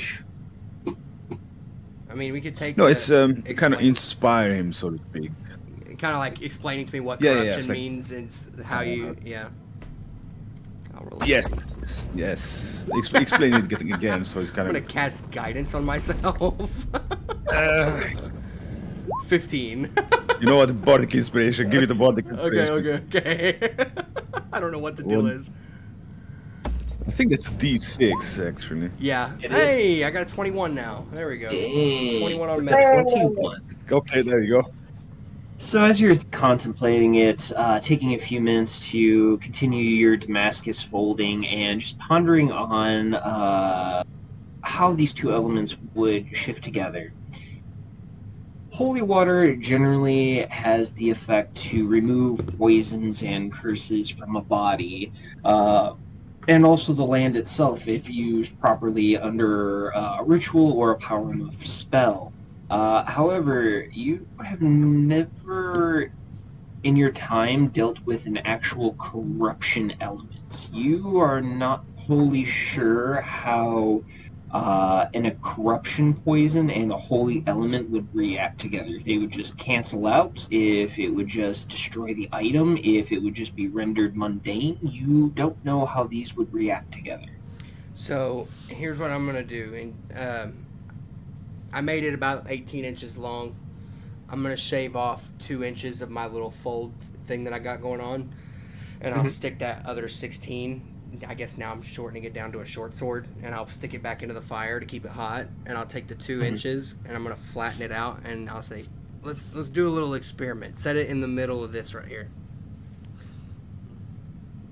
And whenever you set it down in the middle of my little piece of metal, I'll use my forge tongue, and I'll heat up the metal and then fold it and bang it and see what happens. See if it destroys the metal. See what happens. If it has an immediate reaction. As you hammer it, the needle and the metal kind of smash together. The bright pink purple needle, where it's hit into the metal, seems to darken the metal to almost like a deep purple. Not like flamboyant purple, but just like a dark, it's almost like a midnight blue and a purple mixed together, if that makes sense. Okay. And I'll call Aaron. I'll say, hey, Miss Aaron, would you mind coming using one of your spells to see if you can figure out what the reaction that's happening here? Yeah. Sorry, guys. Give me Wait, 2 seconds. Don't you have detect evil or something? I do not. No, I don't have detect evil and good or anything. I have identify. Oh. Yeah, she has identify. I have identify as well, so. Oh, I didn't know you had identify. My bad. No worries. I can still do it if you want me to. So I can identify it. Yeah, that's what I wanted to say. I mean, I can do it, but Yeah, if, you want if to Tyrius is there, involve if I would have known Yeah, that just Tyrius, you're already. if I would have known Tyrius had it, I would have asked Tyrius to cast magic and do it. I wouldn't have called on Aaron if I'd have known. Yeah. So yeah, Tyrius, go ahead, cast identify. All right, then. Yeah, then I cast identify. As he finishes, I assume you're making like a throwing dart or something like that. Yeah, just like maybe if it's 2 inches, it's probably about the length of my index finger. I can make like a. I don't. Have you ever seen those little knives that you set in between your middle finger and it sticks out about that far? Yeah, it's something like that. A little plunger. As you cast identify, the properties here that immediately come up. There's no name for this particular item; just comes up as like a question mark. But the properties of this allow you to bypass resistance to poison.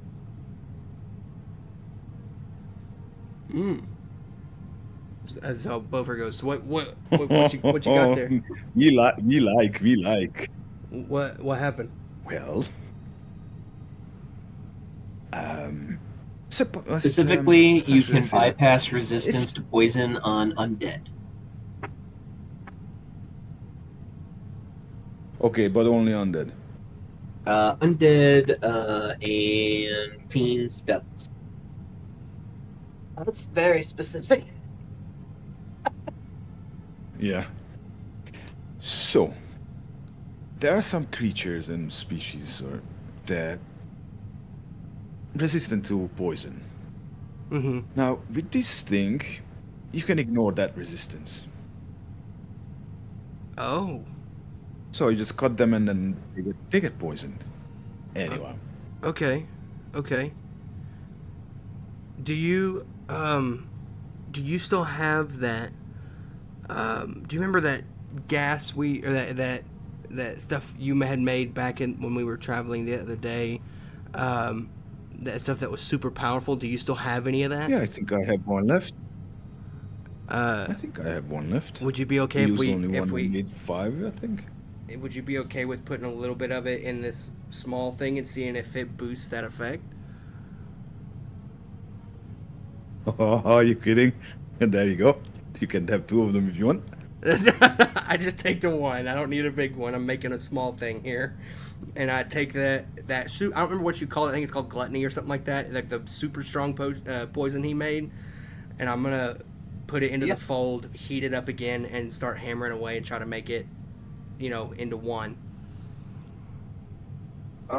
Give me. You are already pretty good at forging, so this will not really. Give me a second. I'm trying to post your notes. How many sessions ago was it that we made the gluttony poison? I think it's called gluttony. That was quite a while ago. Yep. Gluttony poison, TA, hallucinations, hunger, and powder form. Alright, so the powder will be actually pretty nice. Roll me a d20, Bofer, and then add your sleight of hand to it. Yeah. Okay. It's +0, but okay. It's just to see if you can properly add this powdered poison into this without it overheating and rendering the poison effects useless. I rolled. Or without him poisoning himself. I rolled a 15. Right, so that is just over the DC. So you have upgraded the Ever Poison Dart. This can now bypass immunity for undead, fiends, devils, and demons.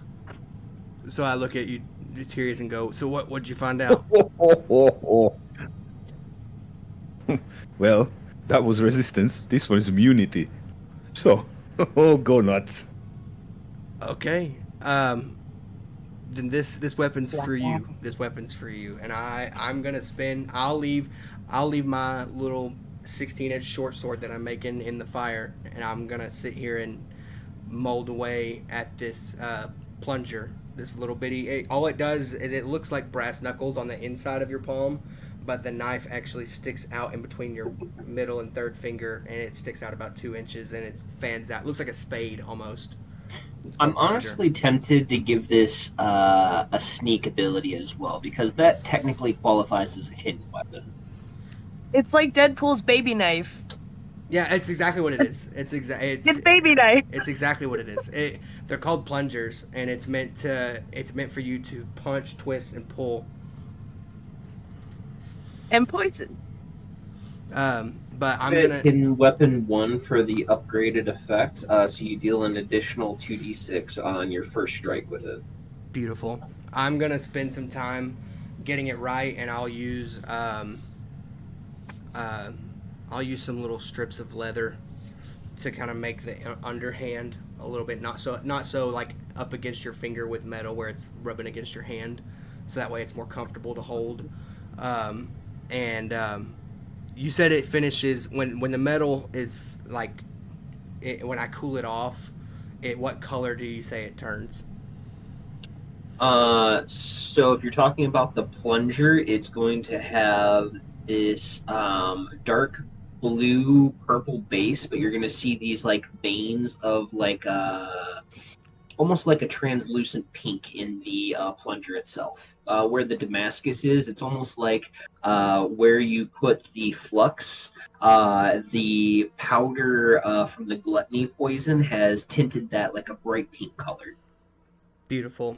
So I'm gonna sit here and as I'm making it, my plan is to make this weapon into something worth not only keeping around and using, because it's gonna have the durability to last ages, and so I'm gonna make it strong, but also I'm gonna make it as beautiful as possible. I'm gonna use I think I have. Let me see. Let me check my inventory real quick. I'm gonna take. Yep, I have an oil flask. I'm gonna take some of the oil out of my flask, and rub it on the metal, and use just some other stones or some other dust that's like sand around or something, and kind of get it down to where it's smooth and buff it out and get it to where it's shiny and it looks nice. That way, it's not something that it's something that you hide and use in secret, obviously. But when you pull it out, people who see it go, "Oh, like what is that?" Like it's something worth beholding. Yeah, for sure. And however long it takes me to make this little 2-inch plunger, it was up to you. But I'm gonna make this as beautiful as possible, and then I'm gonna give that to Tyrius. So let me just. It is a poison. Was it plunger with the surpassing immunity to poison, plus a sneak attack. Yes. That's what you're saying. Mhm. I like that. Thank you very much. This item will take you 6 hours total between the heating up process, the shaping, the polishing, and the imbuing. It takes about 6 hours total. Okay. So a better part of the night. Okay, and while I'm gonna be rotating, while I have it in the fire to keep it tempered, I'll pull out my short sword and be banging on it and getting it into shape as well. So that's obviously going to take way longer because that's 16 inches of metal to get forged. But it's going to take way long. It's probably going to take days to do that. But in between me working on that and having it in the fire, I'm just going to be pulling out that short sword and banging on it and getting it tempered out, get it into shape, make a couple more folds, put it back in the fire, switch over back to the plunger, and just have a whole project night going on. Absolutely. So as you two are doing that, Calliope, Aaron, and Branch, what are you doing in the void of the night? Calliope is making her next attempt at a super healing potion. And she's pulling the flask from between her titties, and it's the emergency flask. She hasn't drunk in like a week now, and now she's irritable, and she's fought with everybody, and I think she just caught us a fight with her baby mama. So she's downing everything. Downing the entire flask. Very nice. Make me a Constitution save.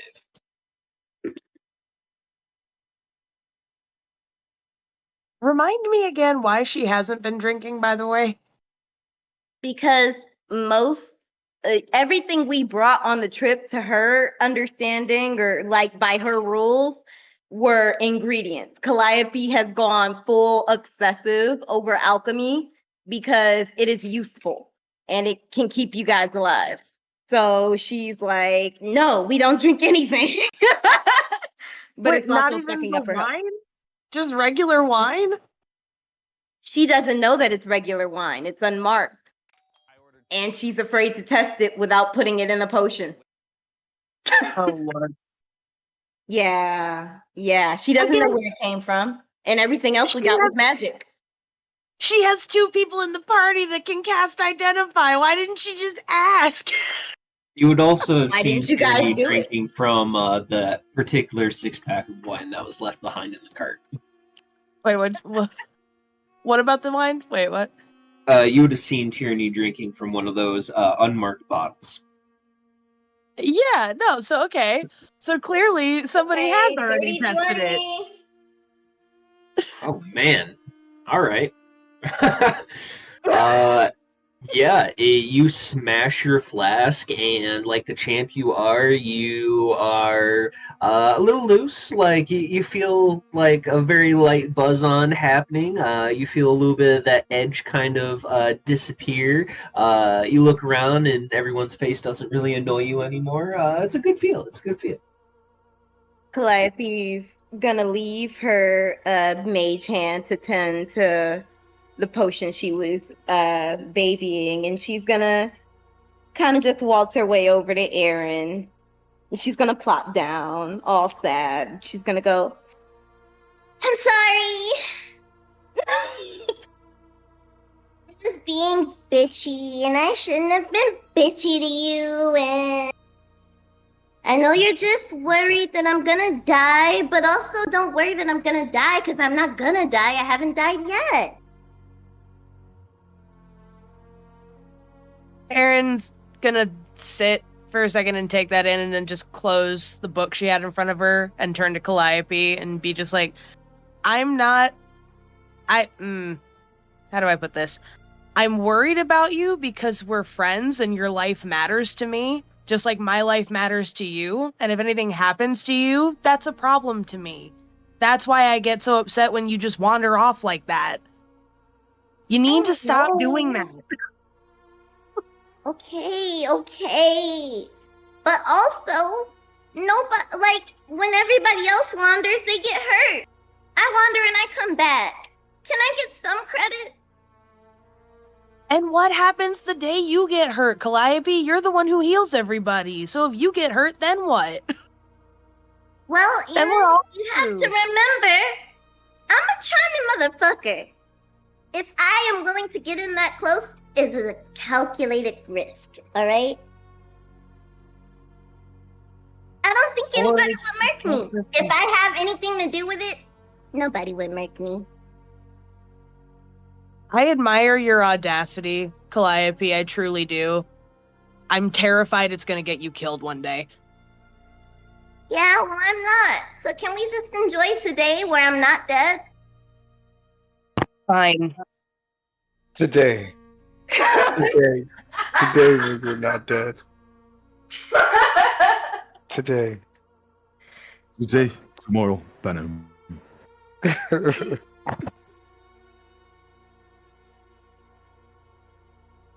I'm never going to convince you to take your life seriously, so I'm not going to bother anymore.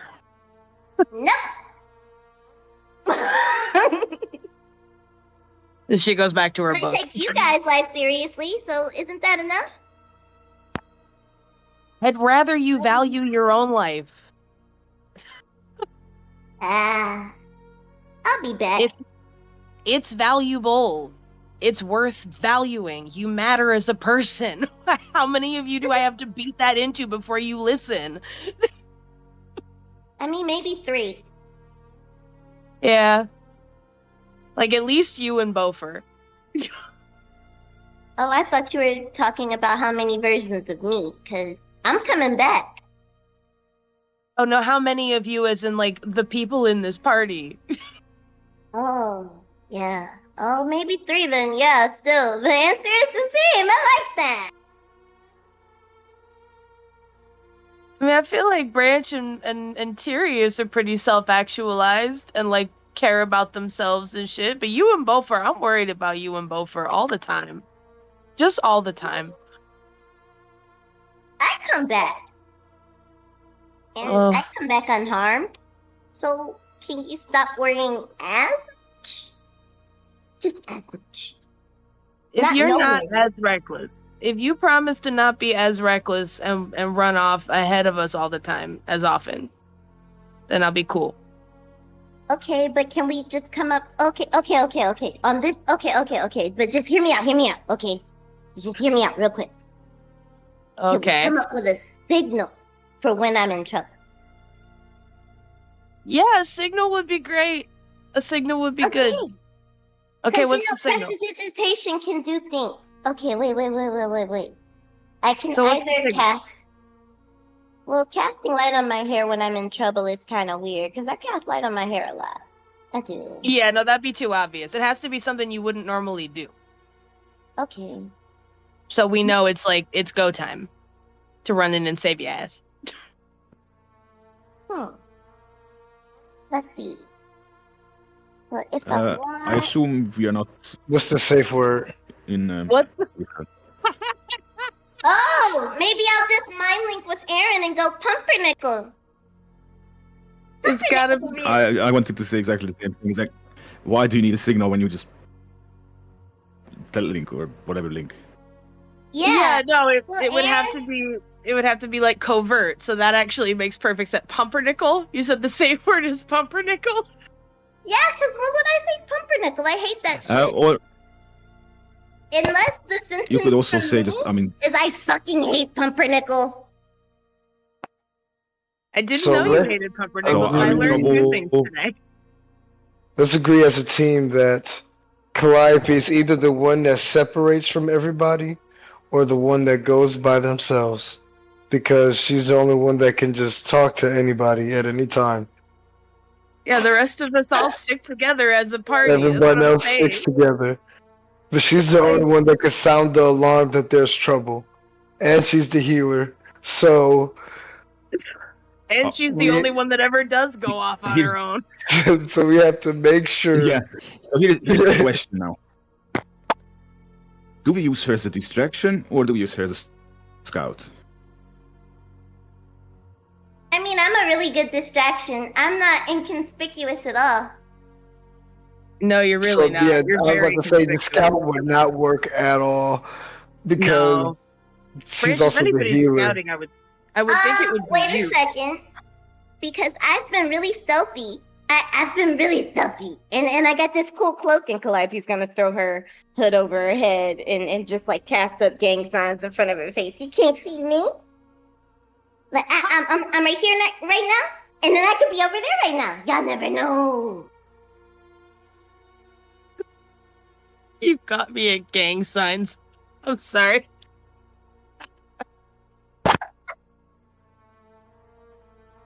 Just that casting. Just that casting gang signs. If people Yeah. are allowed. Casting.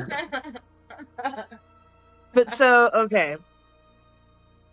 But you're very conspicuous. You can be stealthy, but you're usually very conspicuous. So yes, the safe word is pumpernickel. Okay. So the next time you inevitably wander off on your own, if you get into trouble, pumpernickel. Well, I tried to invite you. You said you didn't want to go and get magic herbies. And I was still gonna go get magic herbies. I don't know what you doing. Not dying. Sticking with the group and not dying. Okay, I didn't stick with the group, but I am also succeeding at not dying. I'm just saying, give me my props. No. I will give you your props this one time. But I'm watching you. Oh, poor Aaron. I'm so sorry. You stress me out so much, man. I know. I'm so sorry.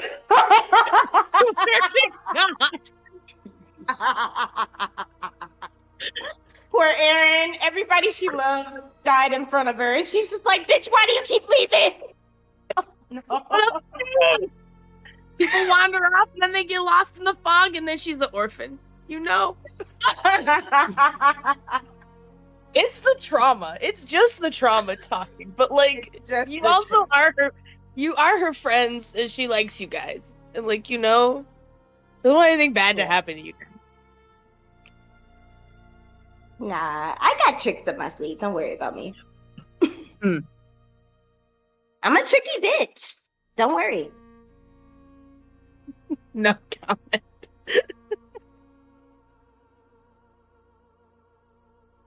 You could have hit me with the "that's what she said." Like, what? Come on, I Andy, almost commit. did. Commit. I was that close. I was so close. Do it. Do it. Oh Lord.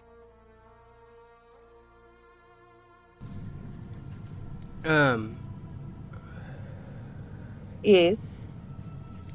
Can I mind link with Morgan? Absolutely. Mind link with Morgan and ask, you're a lot better than magic than I am. and you know a lot more. You've been around a lot longer. Do you know how to make a weapon into a holy weapon? All I have is holy water, but it doesn't seem to be doing the trick that I thought it would.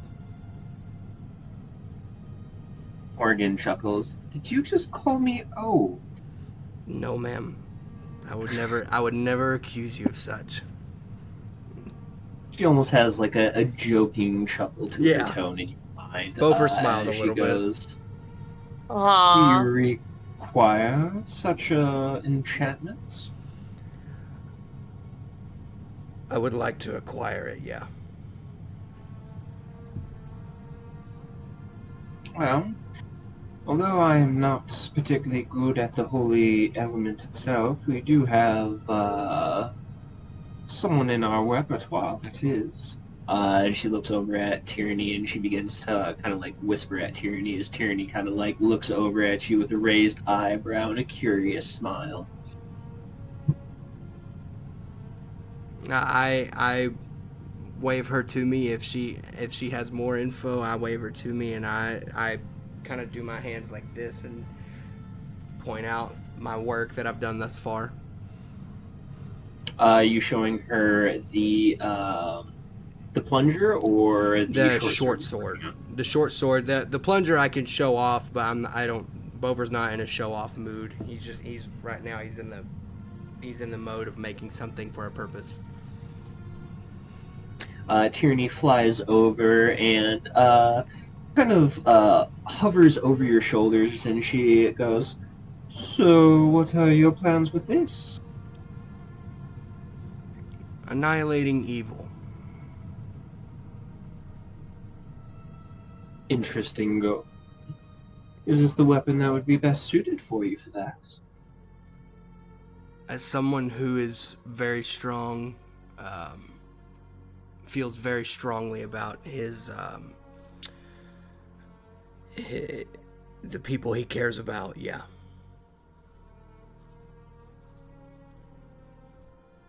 I will help you, but I'm gonna have to make a request of you. Sure, yeah. Whatever you need. I don't have a lot of knowledge or anything, but I figure it out. Erin's angst senses tingling again.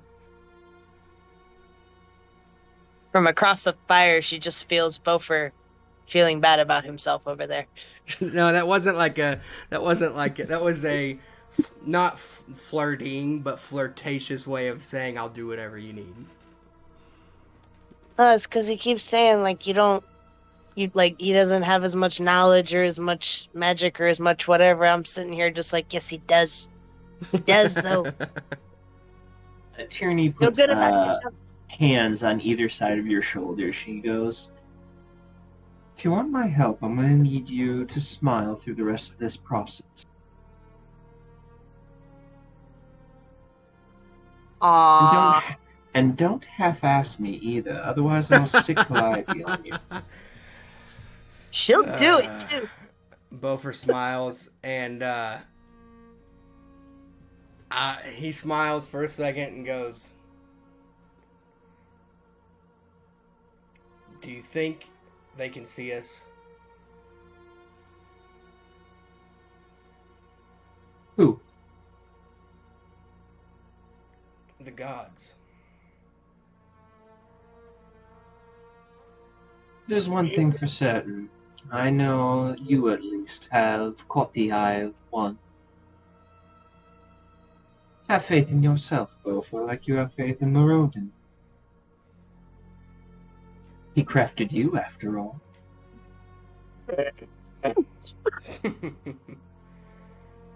It's not so much of the faith in me that in my mind causes hindrance. What causes hindrance is those who wish to stop the progression of it. It bothers me that I'm standing at possibly something that is more ancient than any of my friends that I used to have. And I'm not even allowed to see if it has anything to do with my ancestry or if it has anything to do with my people.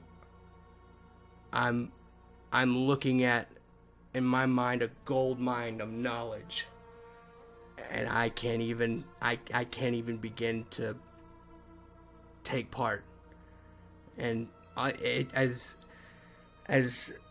simple as that may seem to some, and though I was excommunicated from the church, I still have ones who I would consider to be those whom I love, and they mean a lot to me.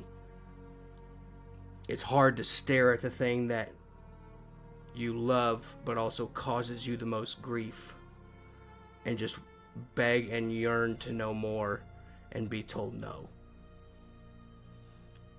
But for you, Miss Tyranny, I will, if you will help me with this, I'll go to the moon and back. So, for the rest of this evening, I will gladly smile for you. This is enough.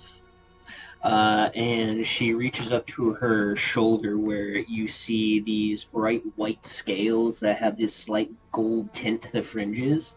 She reaches up with one of her long nails and she sticks her nail into her shoulder and rips out a scale. And she hands it to you. I take it. I'm big smile. Now I'm being goofy. Bofer looks at her and goes like that. It goes, Miss Tyranny, you've blessed me. Thank you. And I'm gonna return to my work, and smiling that someone was kind enough to see at least the pain and still willing to help. Bofer's going to smile through it and have a genuine happiness about him, but mumbling something under his breath as he goes, and just hammer fold heat, and he's got the oil out, sanding down. You know, you just up against stone against metal, you just hear that just sanding down the plunger, trying to get it to shine and look beautiful. A genuine smile about him, but just mumbling something as he works. That what he was writing in his journal looked like a prayer. Yeah. Oh. Aaron and Branch, you two are the ones who are more or less being lookouts for this particular night. Can you both roll me perception checks? Perception? Perception, my favorite challenge roll of the entire campaign. Oh no, my screen went to sleep. Hang on a second. Oh, you're fine. Wake up.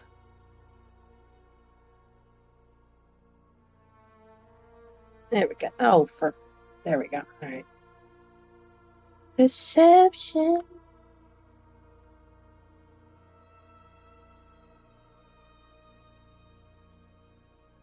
That's an 8. Branch, what'd you get? 16. Thank God. Aaron, you are kind of caught up in this interaction between Tyranny and Bofer. And you don't really see anything out of the ordinary. Branch, however, you still being on high alert as per always, you notice in one of the windows a set of green eyes that seems to be eavesdropping on you all, specifically Bofer and Tyranny and their interaction. Just these green eyes peering up the darkness, just watching you all. Do these eyes look familiar to the eyes of that woman? Very much so. Just these large, super green eyes. So weird. How close are they? Just outside the building, they're just peering in through one of the broken windows. Not, like, causing your alarm spell to go off or causing any damage to the building, just watching you all and how you interact. I was gonna say, because if they were within 60 feet of the door, they would cause the alarm regardless, right? I thought, is it really that big of a radius? 60 foot? Let me double check. The alarm. Oh, I'm sorry. Within 60 feet of the warded area, the alarm is heard for 10 seconds. But you set an alarm against intrusion to the door, a window, or an area within range that is no larger than a 20-foot cube. Until the spell ends, an alarm alerts you whenever a creature touches or enters the warded area. Okay. So she's outside of the So are we in one group? Yeah, if I just set it on the door, close unless she together now? touches the door, it doesn't matter.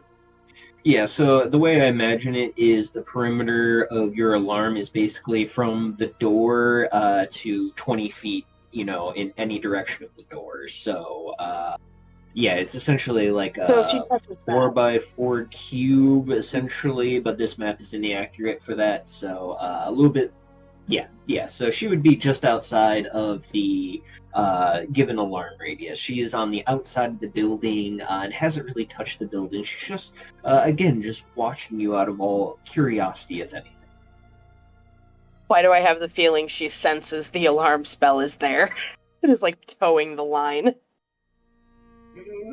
Also realize that this woman may be feral and has very keen instincts. Yeah, no, yeah. I mean, she ate a rabbit raw. Feral, really? Being one No of the way. nicer words for her, but She may be feral. Maybe. No. No. just a wee bit. It's just a bit. It's fine. Just a teeny bit. Oh. Are you kind of discussing it or just like Yeah, Branch, would you have pointed out? stating it or letting us know? Would you have pointed out the eyes? Since we know that, since I know it's the woman who says that she'll be watching us the whole time, I am trying to determine if I want to just go talk to her because I'm the only I'm the only one who has to talk to her for real. So, are her clones naked too, or what's going on? They're wearing this semi-translucent, blue gown, essentially. Okay. Damn, she said this was her home. She was real comfortable. That's crazy. Can I make an assumption here? Is she like the Oracle from 300? Right. That's the picture I'm picturing in my head? Is like that the girls that would come up to on 300, they go on top of the mountain, and the weird piggy men would do things, and that's what I'm picturing in my head. Okay, that's what I'm picturing in my head. Yeah. Like she's covered, but not really. Yeah. Alrighty. Well, guys, how far was Beaufort from us? You guys are all within easily 20 feet of one another. Like, all the conversations that are being had can be heard by one another. Right. Oh, I see her now. I'm just looking at the map. She's like right on our asses. Wow.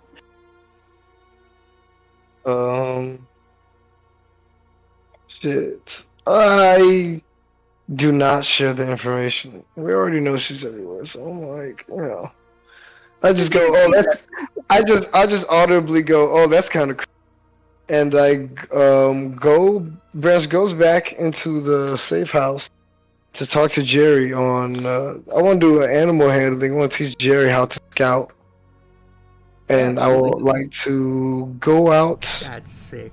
With him after I do the roll, though, depending on how he takes the commands.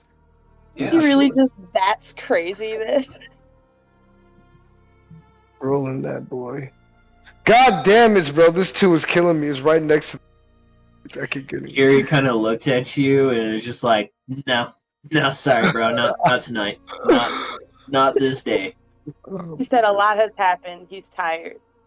He was like, "There's a scary bitch outside the door. There's big ass fucking super predator prowling somewhere around the night." Sorry, bro. No, no. All right, Jerry. I understand. And then I guess Branch goes up to the roof just to keep a lookout for himself. Yeah, absolutely. As you kind of crawl on the roof, go ahead. Why are you going on the roof? Tyrius is going to go to Buffer and ask for that bottle of oil. Mhm. And then fills up the lantern of revealing and then just light it. Oh. Oh. Alright. Because technically that reveals everything, so that she becomes visible as well. She is not making In case- herself in case she's invisible. hiding. She is just kind of like stealthing into the shadows. She has a natural stealth ability, so she is able to blend and merge with shadows, despite not having an affinity with shadows, which is super fucking fun. Lantern or revealing? Give me a second. I need to check my notebook on this particular building. I will say, when you go to ask for it, Buffer will say, "Yeah, sure, no problem. I'm only gonna give you, about a couple hours worth of it though, because I need it to hone in your blade here. I show you the plunger, and like he mentioned earlier, it's like midnight blue purple with pink, what looks to be like creeks running through it. And I'm like, I still gotta hone the edge and make sure it stays sharp and doesn't crack or anything like that. I want it, and doesn't rust or anything. I want it to stay as pristine as possible. So I gotta hone it down with this oil. So I'll give you probably like 3 hours worth, which is probably like, I don't know, like 4 ounces. I just realized that knife is the colors of the bi flag. It's a bi-coated knife. That's awesome. Happy Pride Month, y'all. Yeah, happy Pride Month. I'm not even gonna lie to you. I did not notice that until just now. No idea Yeah, about it's it. pink, purple, and blue.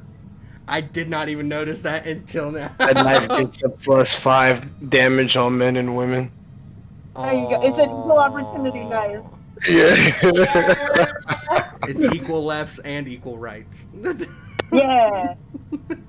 It's rated E for everyone. That's a buff on like Fallout New Vegas. You can make your character canonically bi, and they will be they have +5 damage against men and women. It's hilarious. Wow. That's hilarious. Man, I want to play the Fallout games. This sounds so fun. They are pretty It fun. is a solid bit. However, Tyrius, as you light the lantern of revealing and kind of like search around the room, it does reveal this individual in the shadows. Her body is lit up as the light passes by. In the far corner, however, in the NPC art channel, you would see this in the far corner. The eyes are dark, it is dusty, the cloth is tattered, a deactivated warforge. I'm having a feeling that we just picked up a couple of parts of it in the building.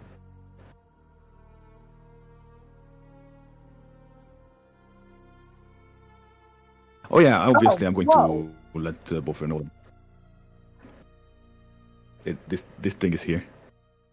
It looks like a Doom bot. Bofer hears the word automaton creak out of Tyrius's lips, puts all forging down, and runs to this thing. Let me put it on stream real quick. That is so cool. Stops all forging. And I feel like the rest of us would like hear his hammer stop all of a sudden. Like, Like what? Oh, you would all see this as soon as the lantern revealing's light like hits it. The illusion is the invisibility is essentially lifted while it's in the light of the lantern of revealing. So you all would see this kind of slumped over in the corner. Bover stops and goes, "It's deactivated. Is it missing the pieces that we found?"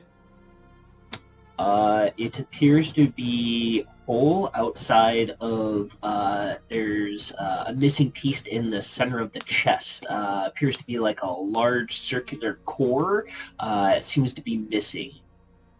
So essentially on the art, if you look in between the two chest plates, there's that Yeah. jade and gold circle piece. That is what's missing.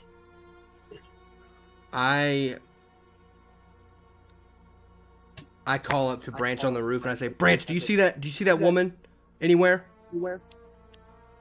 Yeah, she's like right over there, and I point out the window where the eyes are coming from. I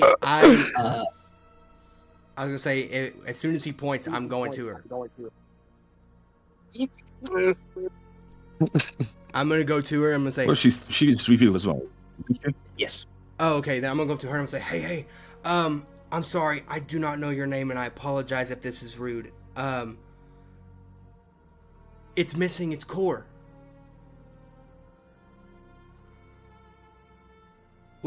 Where's its core?"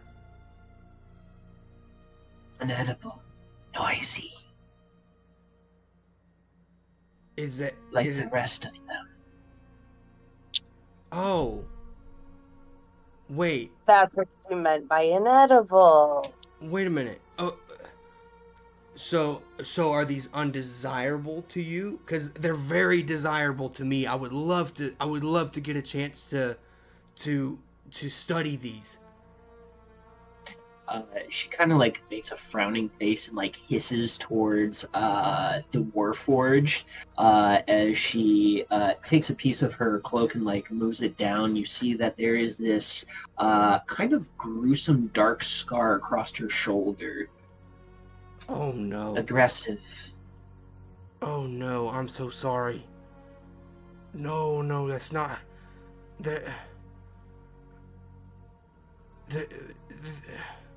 We're supposed to be helpers, not. Okay. The ones below are worse. Oh no. Far worse. No. It's not how it's supposed to be. Beaufort has his head in his hands, and goes, okay. Have you figured out what controls their ambitions? Like, have you figured out what controls them and what tells them to do what fit certain things? She seems to kind of like try to drink in your words, but she's unsure of how to respond. She's not sure as she kind of like looks at you and goes, control, ambition. Yes. So you see how it isn't moving right now. It's dead, basically. It's dead. It needs someone or something, such as magic, to make it do whatever the person says it's supposed to do. So if this thing attacked you, that means someone told it to attack you. All of them attack. Do what? All of them attack. Right, but someone gave them the order to attack. If I could sever that tie and stop the magic that tells them to attack, then you could have friends to help you. That's what you turn it into, something that helps rather than hurts. Tears looks at the woman and says, "What's on the ground?" She points at the Warforged in the corner. Aggressive. Crap. Okay. And how many?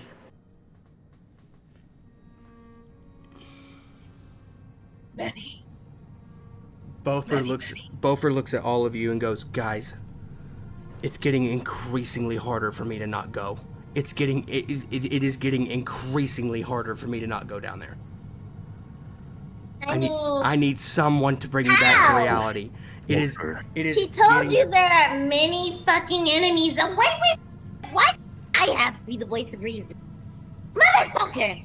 I look at Because Aaron. every I'm time not I'm looking Know at that there are a Clyde. million motherfuckers down there, and you're like, we need to go down there. I'm looking solely at Aaron. No one else. It is getting increasingly harder for me to not go down there. I mean, Well, Wolfer, I've been trying to tell Calliope all day not to wander off away from the group, and it was falling on deaf ears. I don't know why this would be different, but she's right. Her new feral friend, no offense, just said that there were an army of these things down there, and they're aggressive. Beaufort's Do gonna. you really think we need to go down there? Do you have any idea who would be in charge? Based on what me and you have talked about, Mitch, would that be common knowledge to me, or would you say that's something that I would need to make a roll on?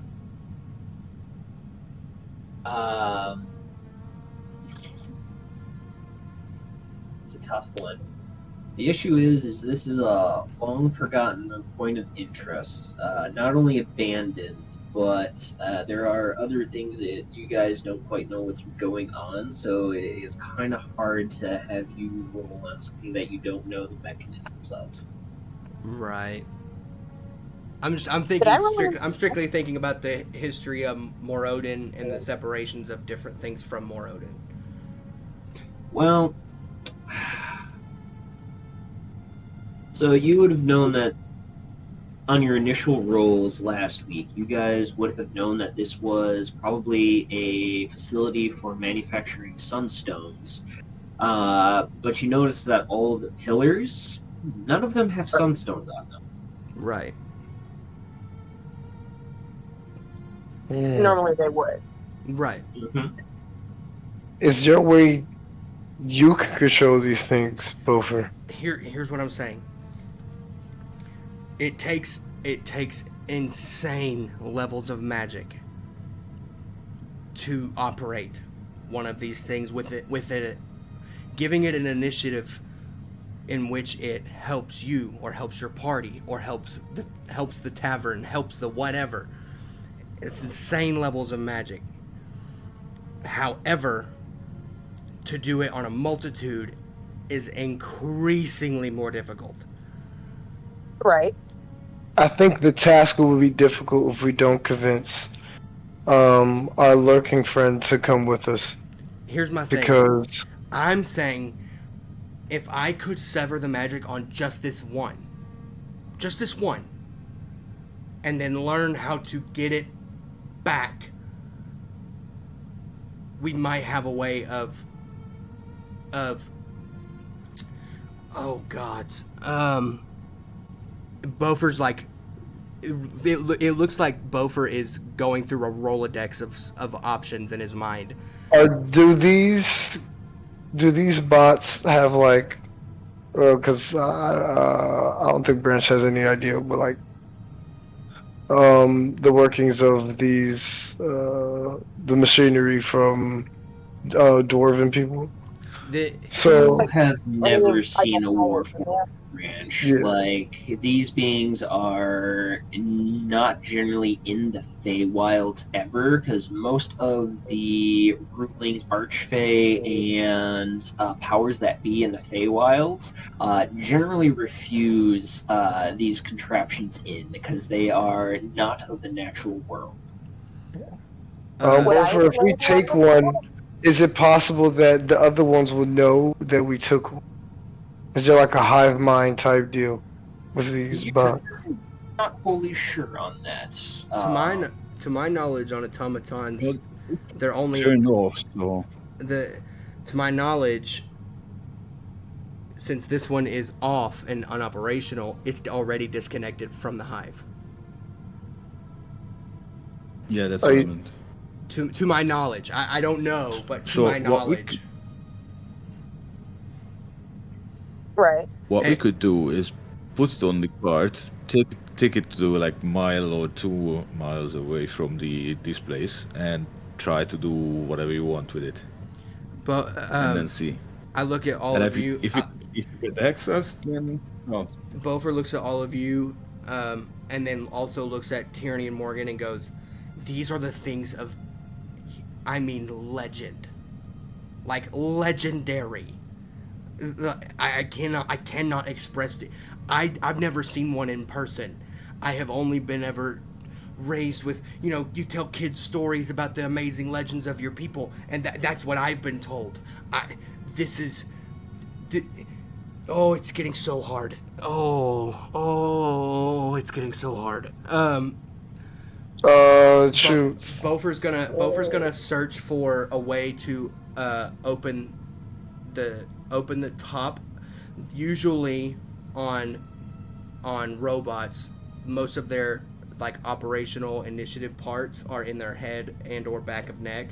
I'm gonna look for a piece that will allow me to gently and without harming it open and Skull. open the skull and neck to see if I can get to the operations of this mechanism.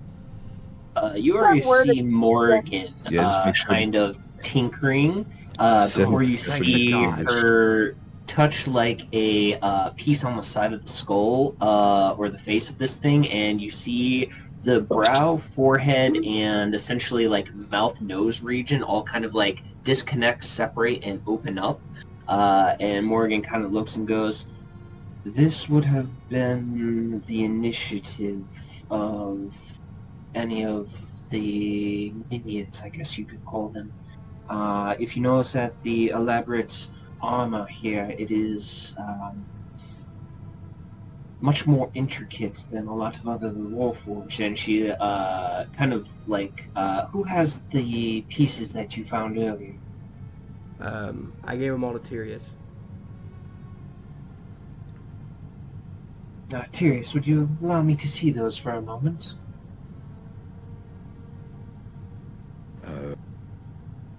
As she's gonna hand it over and immediately going to ready an ox spell. As she like holds the pieces and parts up, you notice that the pieces that you found in the woodpile, it's just made from normal steel, while the bits and pieces on this particular Warforge, there's precious gems, like you see a lot of jade on this particular one. There's bronze, gold, pieces of platinum stringing, immaculate work, very intricate. Every piece of it is engraved. Absolutely beautiful work, but the pieces that you found, they're basic. There's no intricacy to them. There's no engraving. It's just essentially what would look like a cheap piece of armor or a very cheap prosthetic. Are there any identifying marks, like any crests or anything that would tip us off to who might have made this? Ooh, give me an investigation. I'll give you the help action, Fantastic. So that's advantage. Fantastic. and I'll cast guidance.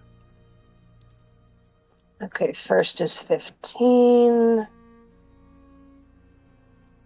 Second is 23. How much is guidance go for? +4. D4? Roll a d4. D4. Fantastic. I almost said draw 4. 27 all told. Absolutely annihilating the DC for this. Very quickly, you pick up a maker's mark. It is on the essentially where the back of the cranium and the neck joint kind of meets. There is a very prominent engraved mark. It almost looks like a wax seal, but it's made of metal. It has what appears to be the mark of a griffin that is holding a dead black dragon in its talons.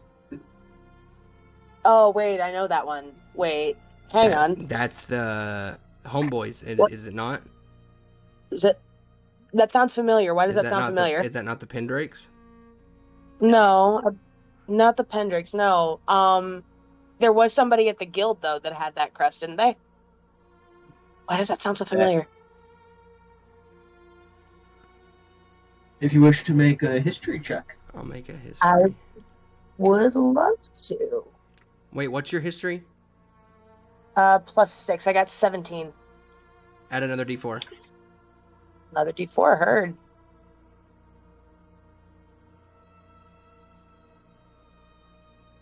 So 18.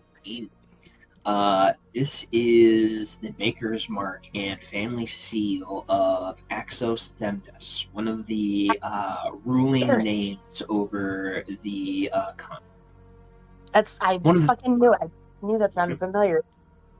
I would relay that, like, if nobody else, I would, to Beaufort especially, because he's the oldest of us, I think, except for Tyranny and Morgan. Mhm. That's the ssrazetheidolss family. They're not connected to the dwarves, are they?